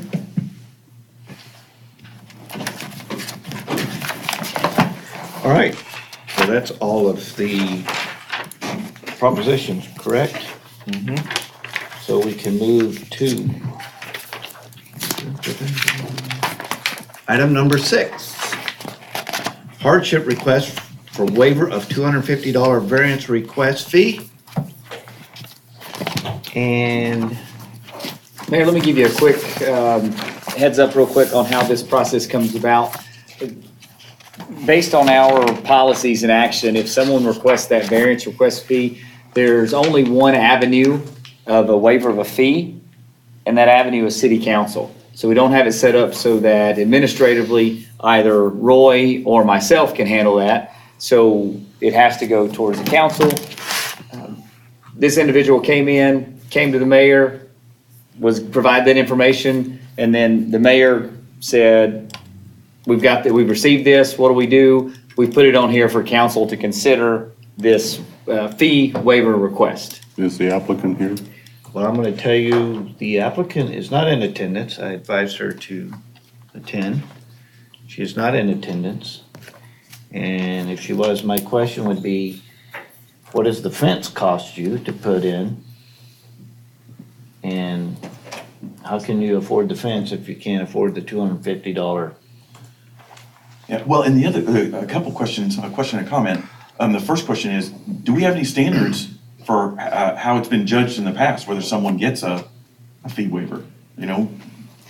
I've never seen anybody come to it. We don't give them. And Mayor, in my and Roy's discussion, having come to here, we've not given those looking back. They request them all the time. Right, so the comment I have is I looked it up, and I believe, I found her home on TCAD, I believe she lives on the golf course. Yes. And so I think you're limited to wrought iron fences on the golf course, and she wants something different than that. She wants a solid wood screening fence. And so. You can't do that on a golf Not course. solid, no, not solid wood. She wanted the Slatted. wood frame with the hog wire. But the question tonight was not the Okay. fence variance. So- Tonight was just whether Agreed. we waived the $250 fee. So My only we other, probably can't discuss the fence right now. totally understand. The only other comment I have is she currently has her house up for sale. And I guess my question is if she's gonna sell the dang thing. Well, Do- there was a lot of confusion about that, what she wanted. There was discussion about the need of the fence, which was originally solid wood, was for a dog, but she also said it was up for sale and it cost her a sale. And I said, well, where's your dog been living now? And, you know, it just went all over the place. So, Mayor, just to clarify, the only option for a waiver of the fee is a hardship. Without the applicant, we don't have any knowledge. The mayor would be the only person that would have it because he spoke directly with her. Roy spoke directly with her. We don't have anything, and if the person's not here, everything else doesn't matter. It's whether or not we define there's a hardship there, yes, no. It's a crazy process because we're bringing this to you. This is one of those items that I personally don't think we should ever bring to council. Right. But Is this in our charter? pretty much, yes. Proposition, Well, this just doesn't But you want to seem- bring it to you, so it's here to you now. No, the framers of our constitution said they wanted That's it right. brought to us. You want it? Here it is. Here's your request. I wish I could give you other information, but we don't have it. So we can't provide a yes or no. We don't have a person to ask questions of if it's a financial hardship. I think it's a question of council sets fees, so I guess if you're gonna waive the fees, it should come to council. I guess Yeah. that's where it's coming from. Well, it seems like if she's not here, it's gonna be real hard for us to make a judgment on her hardship, so. Yeah. So this was just requesting a waiver for this one case, not just general. right, Just just this one guy. $250 I just want to be fee. clear on that. Yeah. Yeah. Does this require a motion? Mayor, I believe we have to take some kind of action on it, whether we table it and give her another chance, or whether we vote to approve or deny, or. You clearly communicated to her that she should be at this meeting if she wanted to discuss this, correct? I did. Okay. It seems like she's had her. And at the same time, I would like it, because this doesn't seem like a hardship to me. So, I mean, a hardship would be, you know, I had a lady here in the community called about a water bill, and her husband died, and he used to take baths, and I, you know, say, well, can I get a break on my water bill since now he's dead and he's not taking these baths anymore, and I'm on a fixed income and da da da da da. Right. You know, I mean, if she didn't come to council to explain her hardship, this doesn't seem like a hardship building a fence. You know, It's a fee. right? But I just told her I would bring it to council, so, and I'm not gonna try and speak for her, so. Okay, got it. Mr. Mayor, I would make a motion that we decline this variance. Second. Dave. Mayor, just point of reference here, it would not be to decline the variance, it would be to decline the request for a fee waiver. All right, then. If For I the make fee the waiver. motion Councilor that we Weatherly's good with that. decline The request. Okay, I have a motion to deny the request for fee waiver. And Second. David seconded it. Any further discussion? All those in favor say aye. Aye. All those opposed, nay. Hearing none, motion is denied. Wait, for clarification, the motion passed. The motion passed to deny. To deny, okay. the fee waiver. Yes, I know. I thought of that as soon as I said deny. So should we have made it in the positive and voted no? It's not inconsistent. We should have voted to approve it. The motion should have been to approve it and then all vote in the negative probably. That would have probably been the proper way, but once Arch No, I think you This is can the deny. first time I've You- seen that. I you can didn't know make which way motions to to go with deny. it. after we get You can make through. motions to deny. I don't know what the problem is. Okay. Consent agenda. All matters listed under consent agenda are to be considered routine by the city council and will be enacted by one motion. There will not be separate discussion on these items. If discussion is desired, that item will be removed from the consent agenda and will be considered separately. We have only the one, number 7, approval of the following minutes, June 7th of 2018. Mr. Mayor, I'll make a motion that we approve the consent agenda. Second.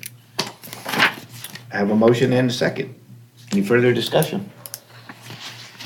All those in favor say aye. Aye. All those opposed, nay. Hearing none, motion carries unanimous.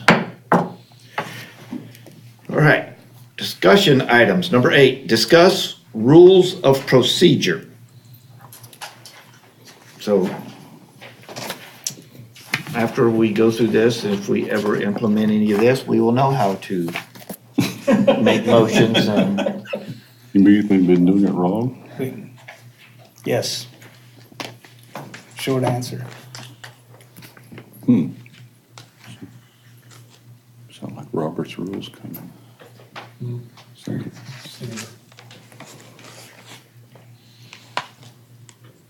Is someone going to talk about this one? Well, I'm the presenter, but I'm waiting for the mayor to. Oh, I'm sorry. You gotta read it in? Hang on. I've lost my thing real quick here. No. I just gotta get it pulled up. There it is. I was looking at the Word document instead of the PDF. I have to get Haley to come up here and show me what I'm doing. Okay. Discuss rules of procedure. Arch? Okay. Yours. Thank you. I like to be. All that work for that. I'd like to begin this presentation by giving you a brief history of what has happened in Lago Vista in terms of rules of procedure. The history is that in 1991, Lago Vista was a general law city. That means it had a population of less than 5,000. At that time, or during that time, City Council passed Resolution 91-475 to adopt rules of procedure for that year, 1991 and 92. The resolution provided 15 rules of procedure that broadly described the parts of the council meeting. It made a policy statement and set the city's goals and objectives for that year. The rules specified the roles of the mayor, council, and city manager and their conduct for an effective city government. The last rule, that was rule number 15, was the intent to follow Robert's Rules of Order. In 1992, the city passed another resolution, again for that year, resolution number 92-518 is an almost identical resolution except for the difference being that there was an addition to one of the goals, and the goal was to support Lago Vista Chamber of Commerce. In 2004, Lago Vista was then a home rule city, had a population of greater than 5,000. It adopted the current city charter, and under section 3.13, the charter states that the council shall establish by ordinance its procedures for conducting council meetings. No such ordinance exists, nor is there a rules of procedure document describing proper conduct of city council meetings. So my proposal in this presentation is to basically adopt a set of rules that I took from the city of Weatherford. And if council has had a chance to look at the rules of procedure, they'll see that it's a very clean document. There may be a few things that we have to change to reflect our own situation, but basically a lot of it is just changing the name of Weatherford to the city of Lago Vista.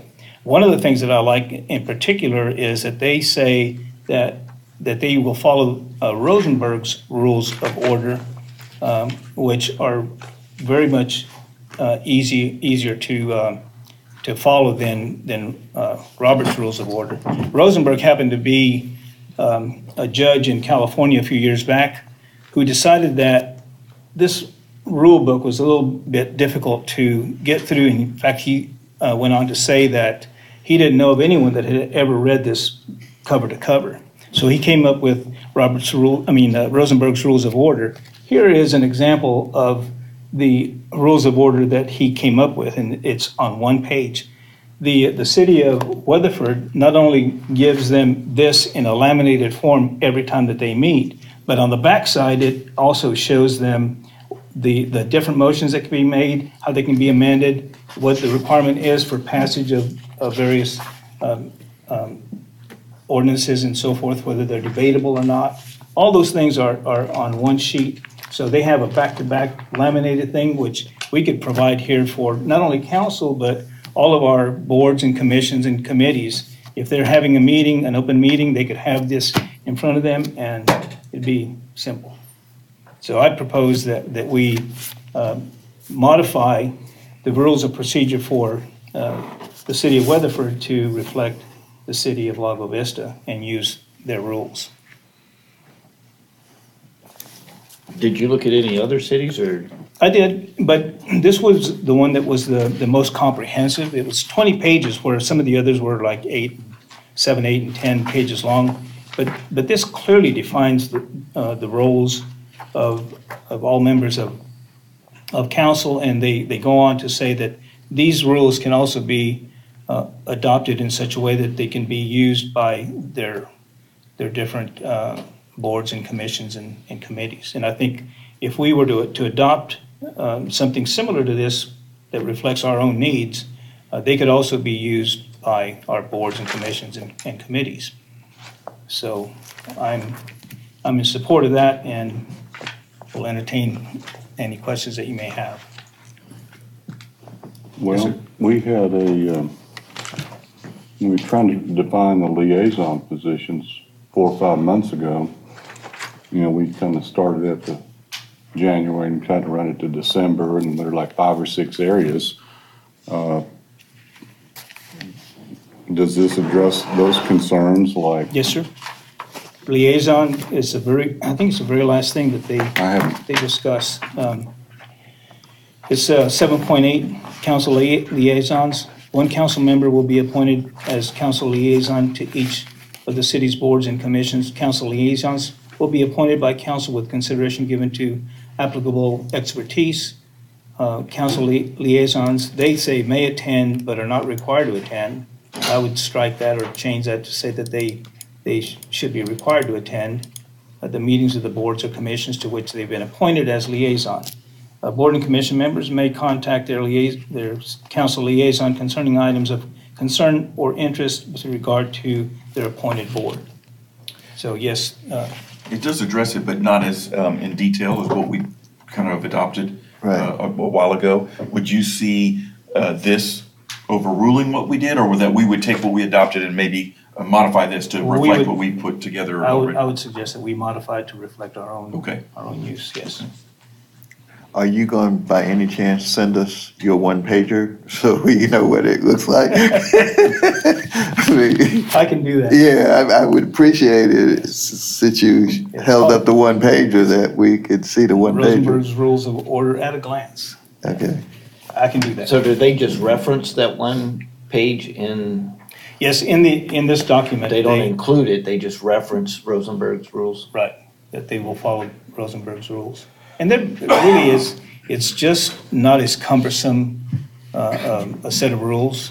It's very, very simple and easy to follow. And it does give you the ability to look at different motions that can be made. And it goes on to to talk about how you can amend motions, how you can make different kinds of motions and things of that This looks nature. remarkably similar to Robert's Rules of Order. They are, but they're much simpler, but. No, they have a decoder ring in the back also. Do they? Yeah, Okay. but I've seen this before on people that teach parliamentary procedure. So, And that's, and I'm glad you mentioned parliamentary procedure, because nothing in this or anything else that I have seen actually talks about who has the responsibility for being the parliamentarian. I think that we have just gotten accustomed to our attorney being the parliamentarian, and that probably is the better way to do it, but I don't think that there's anything specific in any of these documents that I've seen that clearly says that. I would vote in favor of making the attorney the parliamentarian. That's an additional duty. We'd have to check fee structure on that. Well, they're here. So. Okay. I do have a question. Yes, sir. On your command and control. Oh. Mayor to craft an ordinance that references Lago Vista's rules and procedures. I would like to have that amended so that I could have assistance from staff and legal. Don't leave it up just to me to. Oh, I thought you did this all the time by yourself. I think the mayor ought to be. I have to get a new box of crayons, but I can come up with it. A question. I'm not sure what you hope to accomplish this evening, but I'm going to make a suggestion.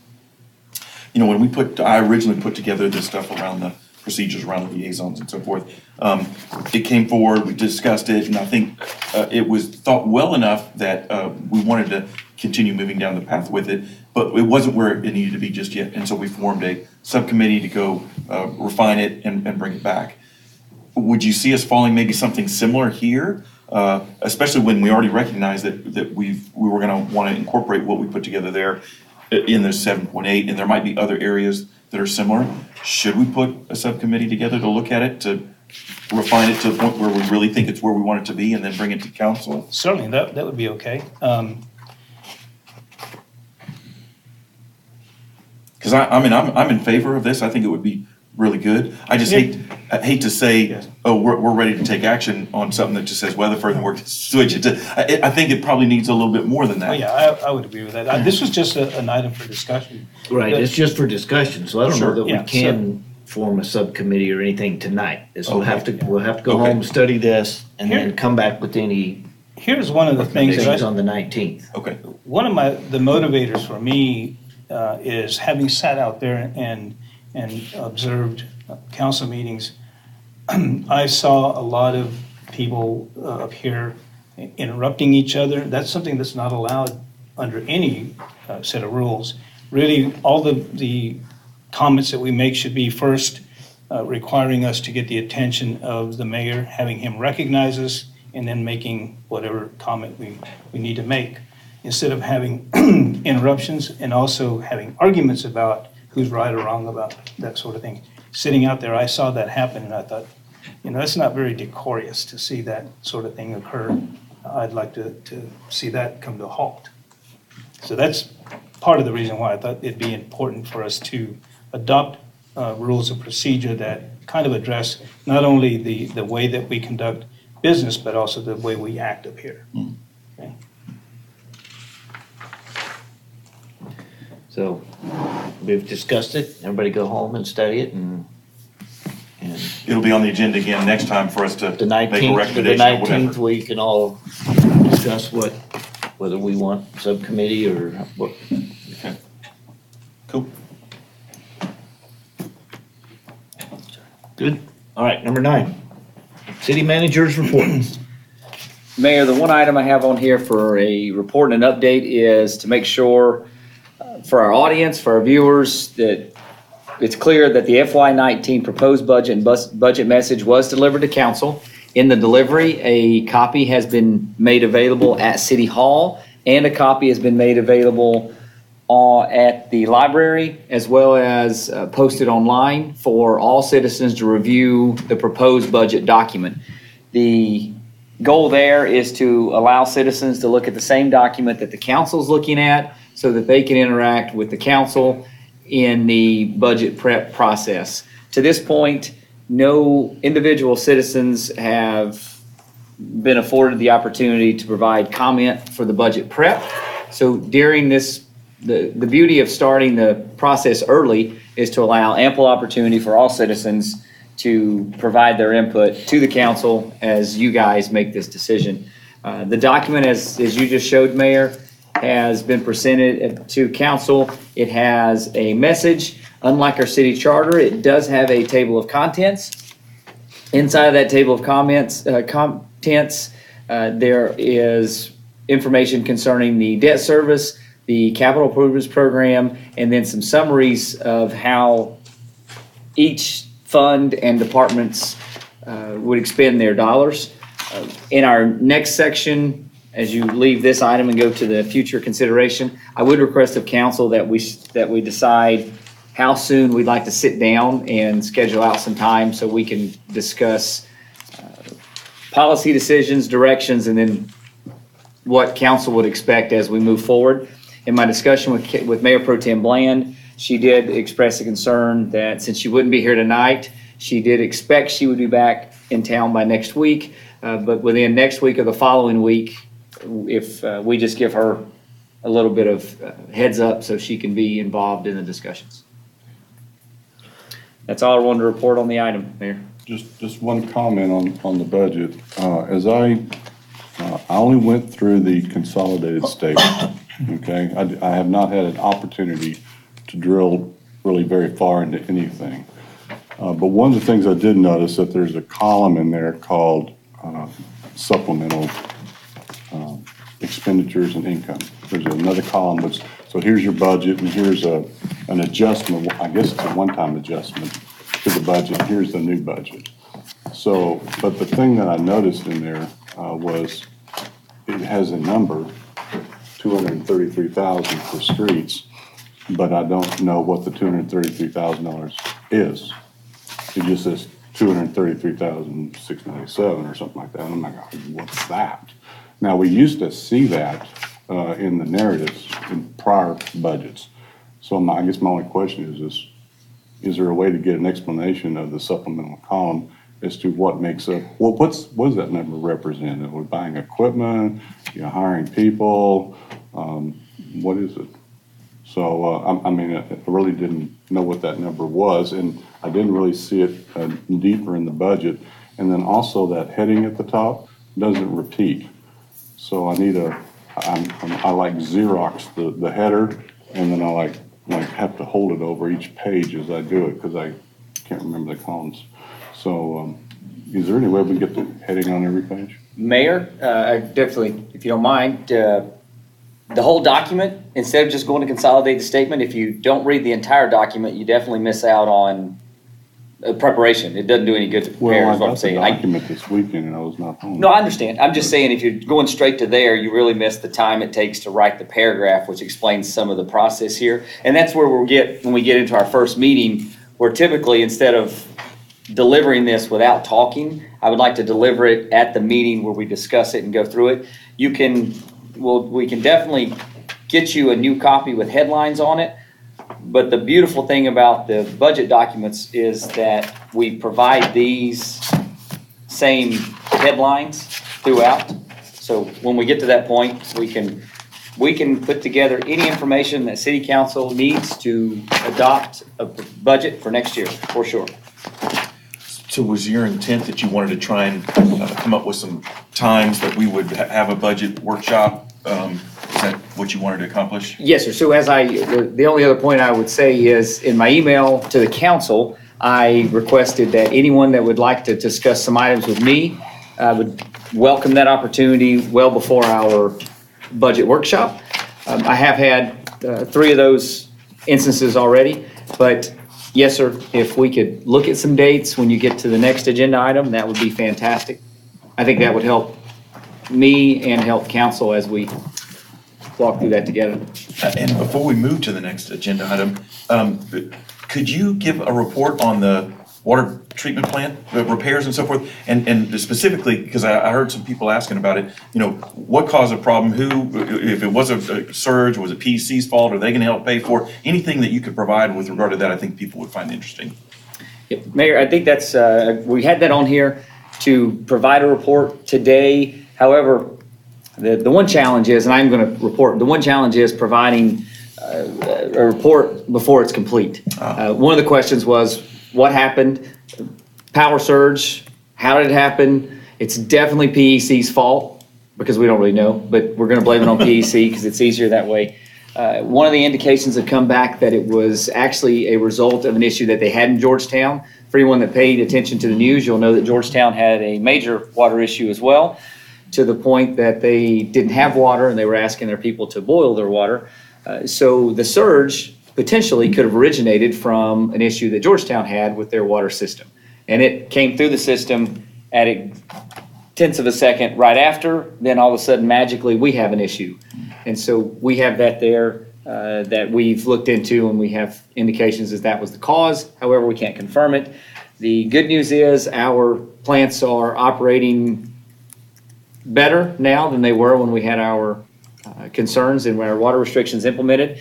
You did receive a weekly report today from the Public Works Department. On that report, you will see that we've put the pumps back in. These are all submerged pumps. So there's 3 submerged pumps at water plant number 1 that we had issues with. We put those back in to operation. There's still some full capacity issues, as I alluded to in our last email and to the press release. Those pumps are operating at about 450 gallons per minute. They need to operate at 750 gallons per minute. Forgive me if those numbers are off a little bit. But we're back to that plant operating a lot more efficiently than before. We've had general discussions with PEC. We've already had discussions with our insurance carrier. We do not have a final budget for what this is costing us, but once we finalize the budget, we will finalize discussions with the insurance and with PEC to make sure that whatever the root of the problem is has been minimized for future occurrences, and that anyone that potentially is the cause of the issue will help us fund our repairs. But I've drank the water all day and it tastes great, so I think that means we're good. That's the whole basis. Thanks, sir. Thank you.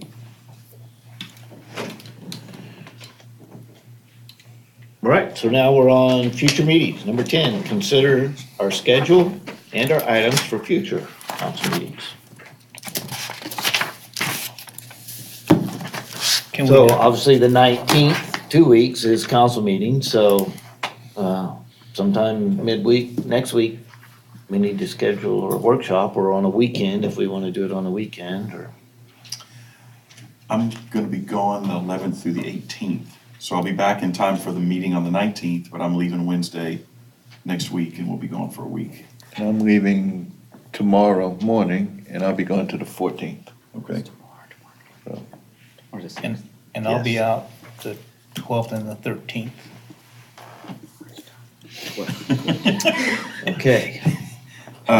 So that's 3 people that are completely gone. That's 3 people gone between the 11th and the 14th. Correct. Is there any chance we could do it Saturday, the 21st?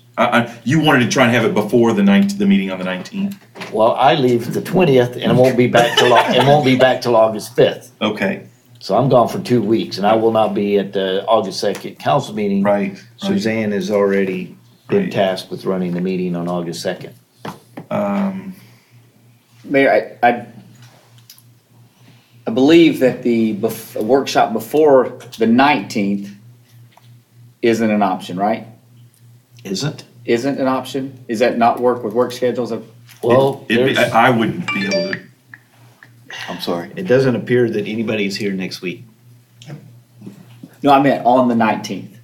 So if the meeting's on the 19th, could we potentially go earlier in the day? Or either I could do that. Or either put it at the end even, just so we could get some dialogue going so that we go through all the action items and you just maybe we bring you a sandwich and we go.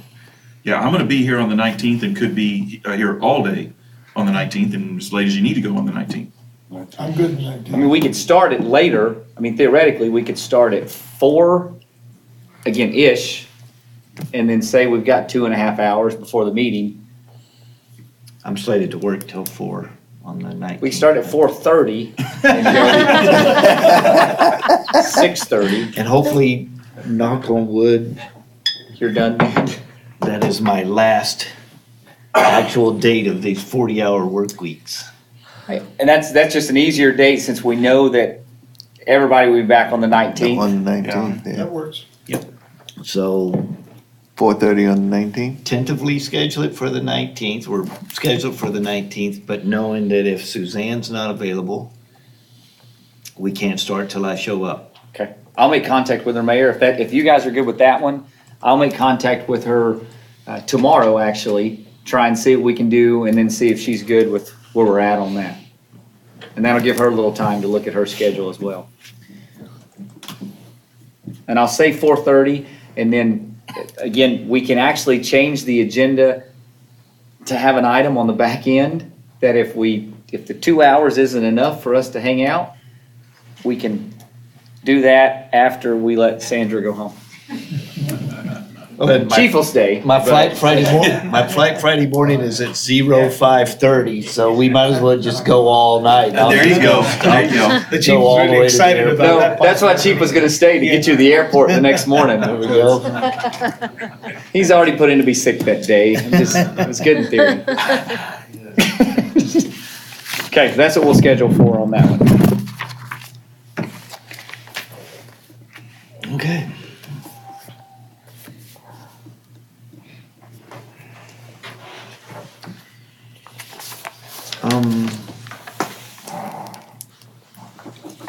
Something I would like to see,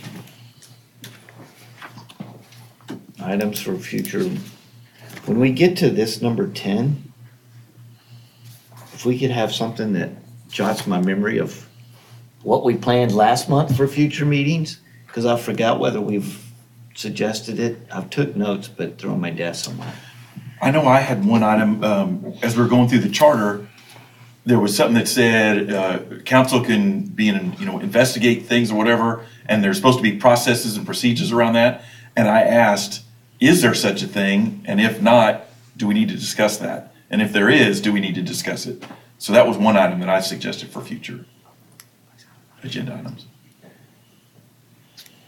Can you repeat that again? I was still writing his item. Sure. Sorry. In the charter, and I don't remember the paragraph, we'll have to look it up, but it talked about the council having the ability to be an investigative body about such and such and this and that.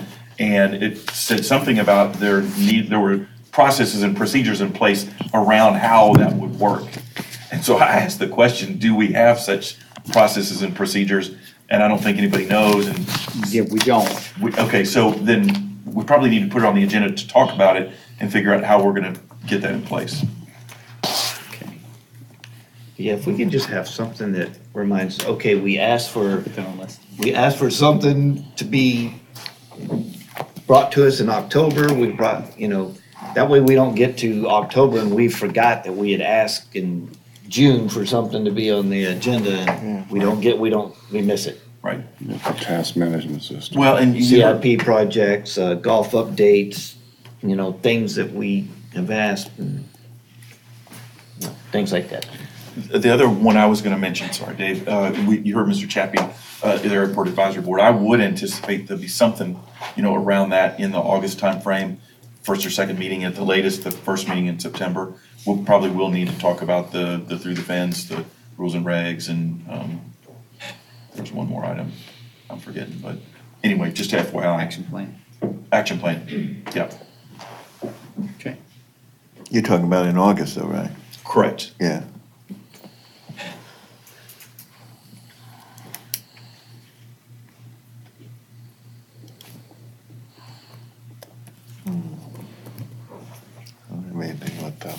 Investigate is section 3.21. What'd you say, Ron? The thing I was talking about was section 3.21 of the charter.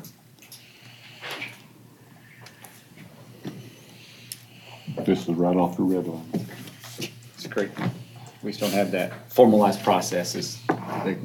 Right next to our rules of procedure. Yeah, it could be.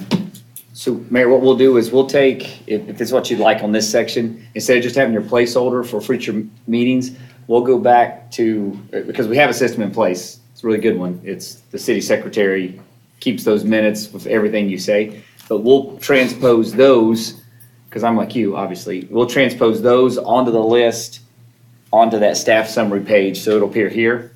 And then we can go from there, hopefully. Okay. Even if we do a couple things out, 2 months out, like you're saying, we'll start putting them here, and I will try to figure that out. At one point, we used to just get a running calendar that was included in our packet, and it just showed what was. Well, we had a lot of work that was due to complete in a short time frame, and we needed to make sure we were focused on those items. All right. Executive session, number 11. Convene into executive session pursuant to sections 551.071, advice of counsel, 551.072, real property, 551.074, personnel, section 551.087, economic development, Texas Government Code, and section 1.05, Texas disciplinary rules of professional conduct regarding A, pending or threatened litigation pertaining to cause number D-1-GN-16-002483, Villa Montecino LP versus City of Lago Vista, Travis County 200th District Court. B, consultation with legal counsel regarding possible real estate acquisition, management, or divestiture and attendant matters thereto. C, consultation with legal counsel concerning airport property. D, consultation with legal counsel regarding contractual claims or possible claims or charges, contractual modifications, and questions related thereto. E, consultation with legal counsel concerning the participation of the City of Lago Vista in the Cap Metro Transportation Authority. And F, consultation with legal counsel and deliberate economic development incentives for projects located within the City of Lago Vista. We convene at 8:51 p.m. Go to the restroom. See you in there. Sounds good. Ms. Haley, thank you. George, thanks for coming out. Yes, I'm still working on the Texas flag in that.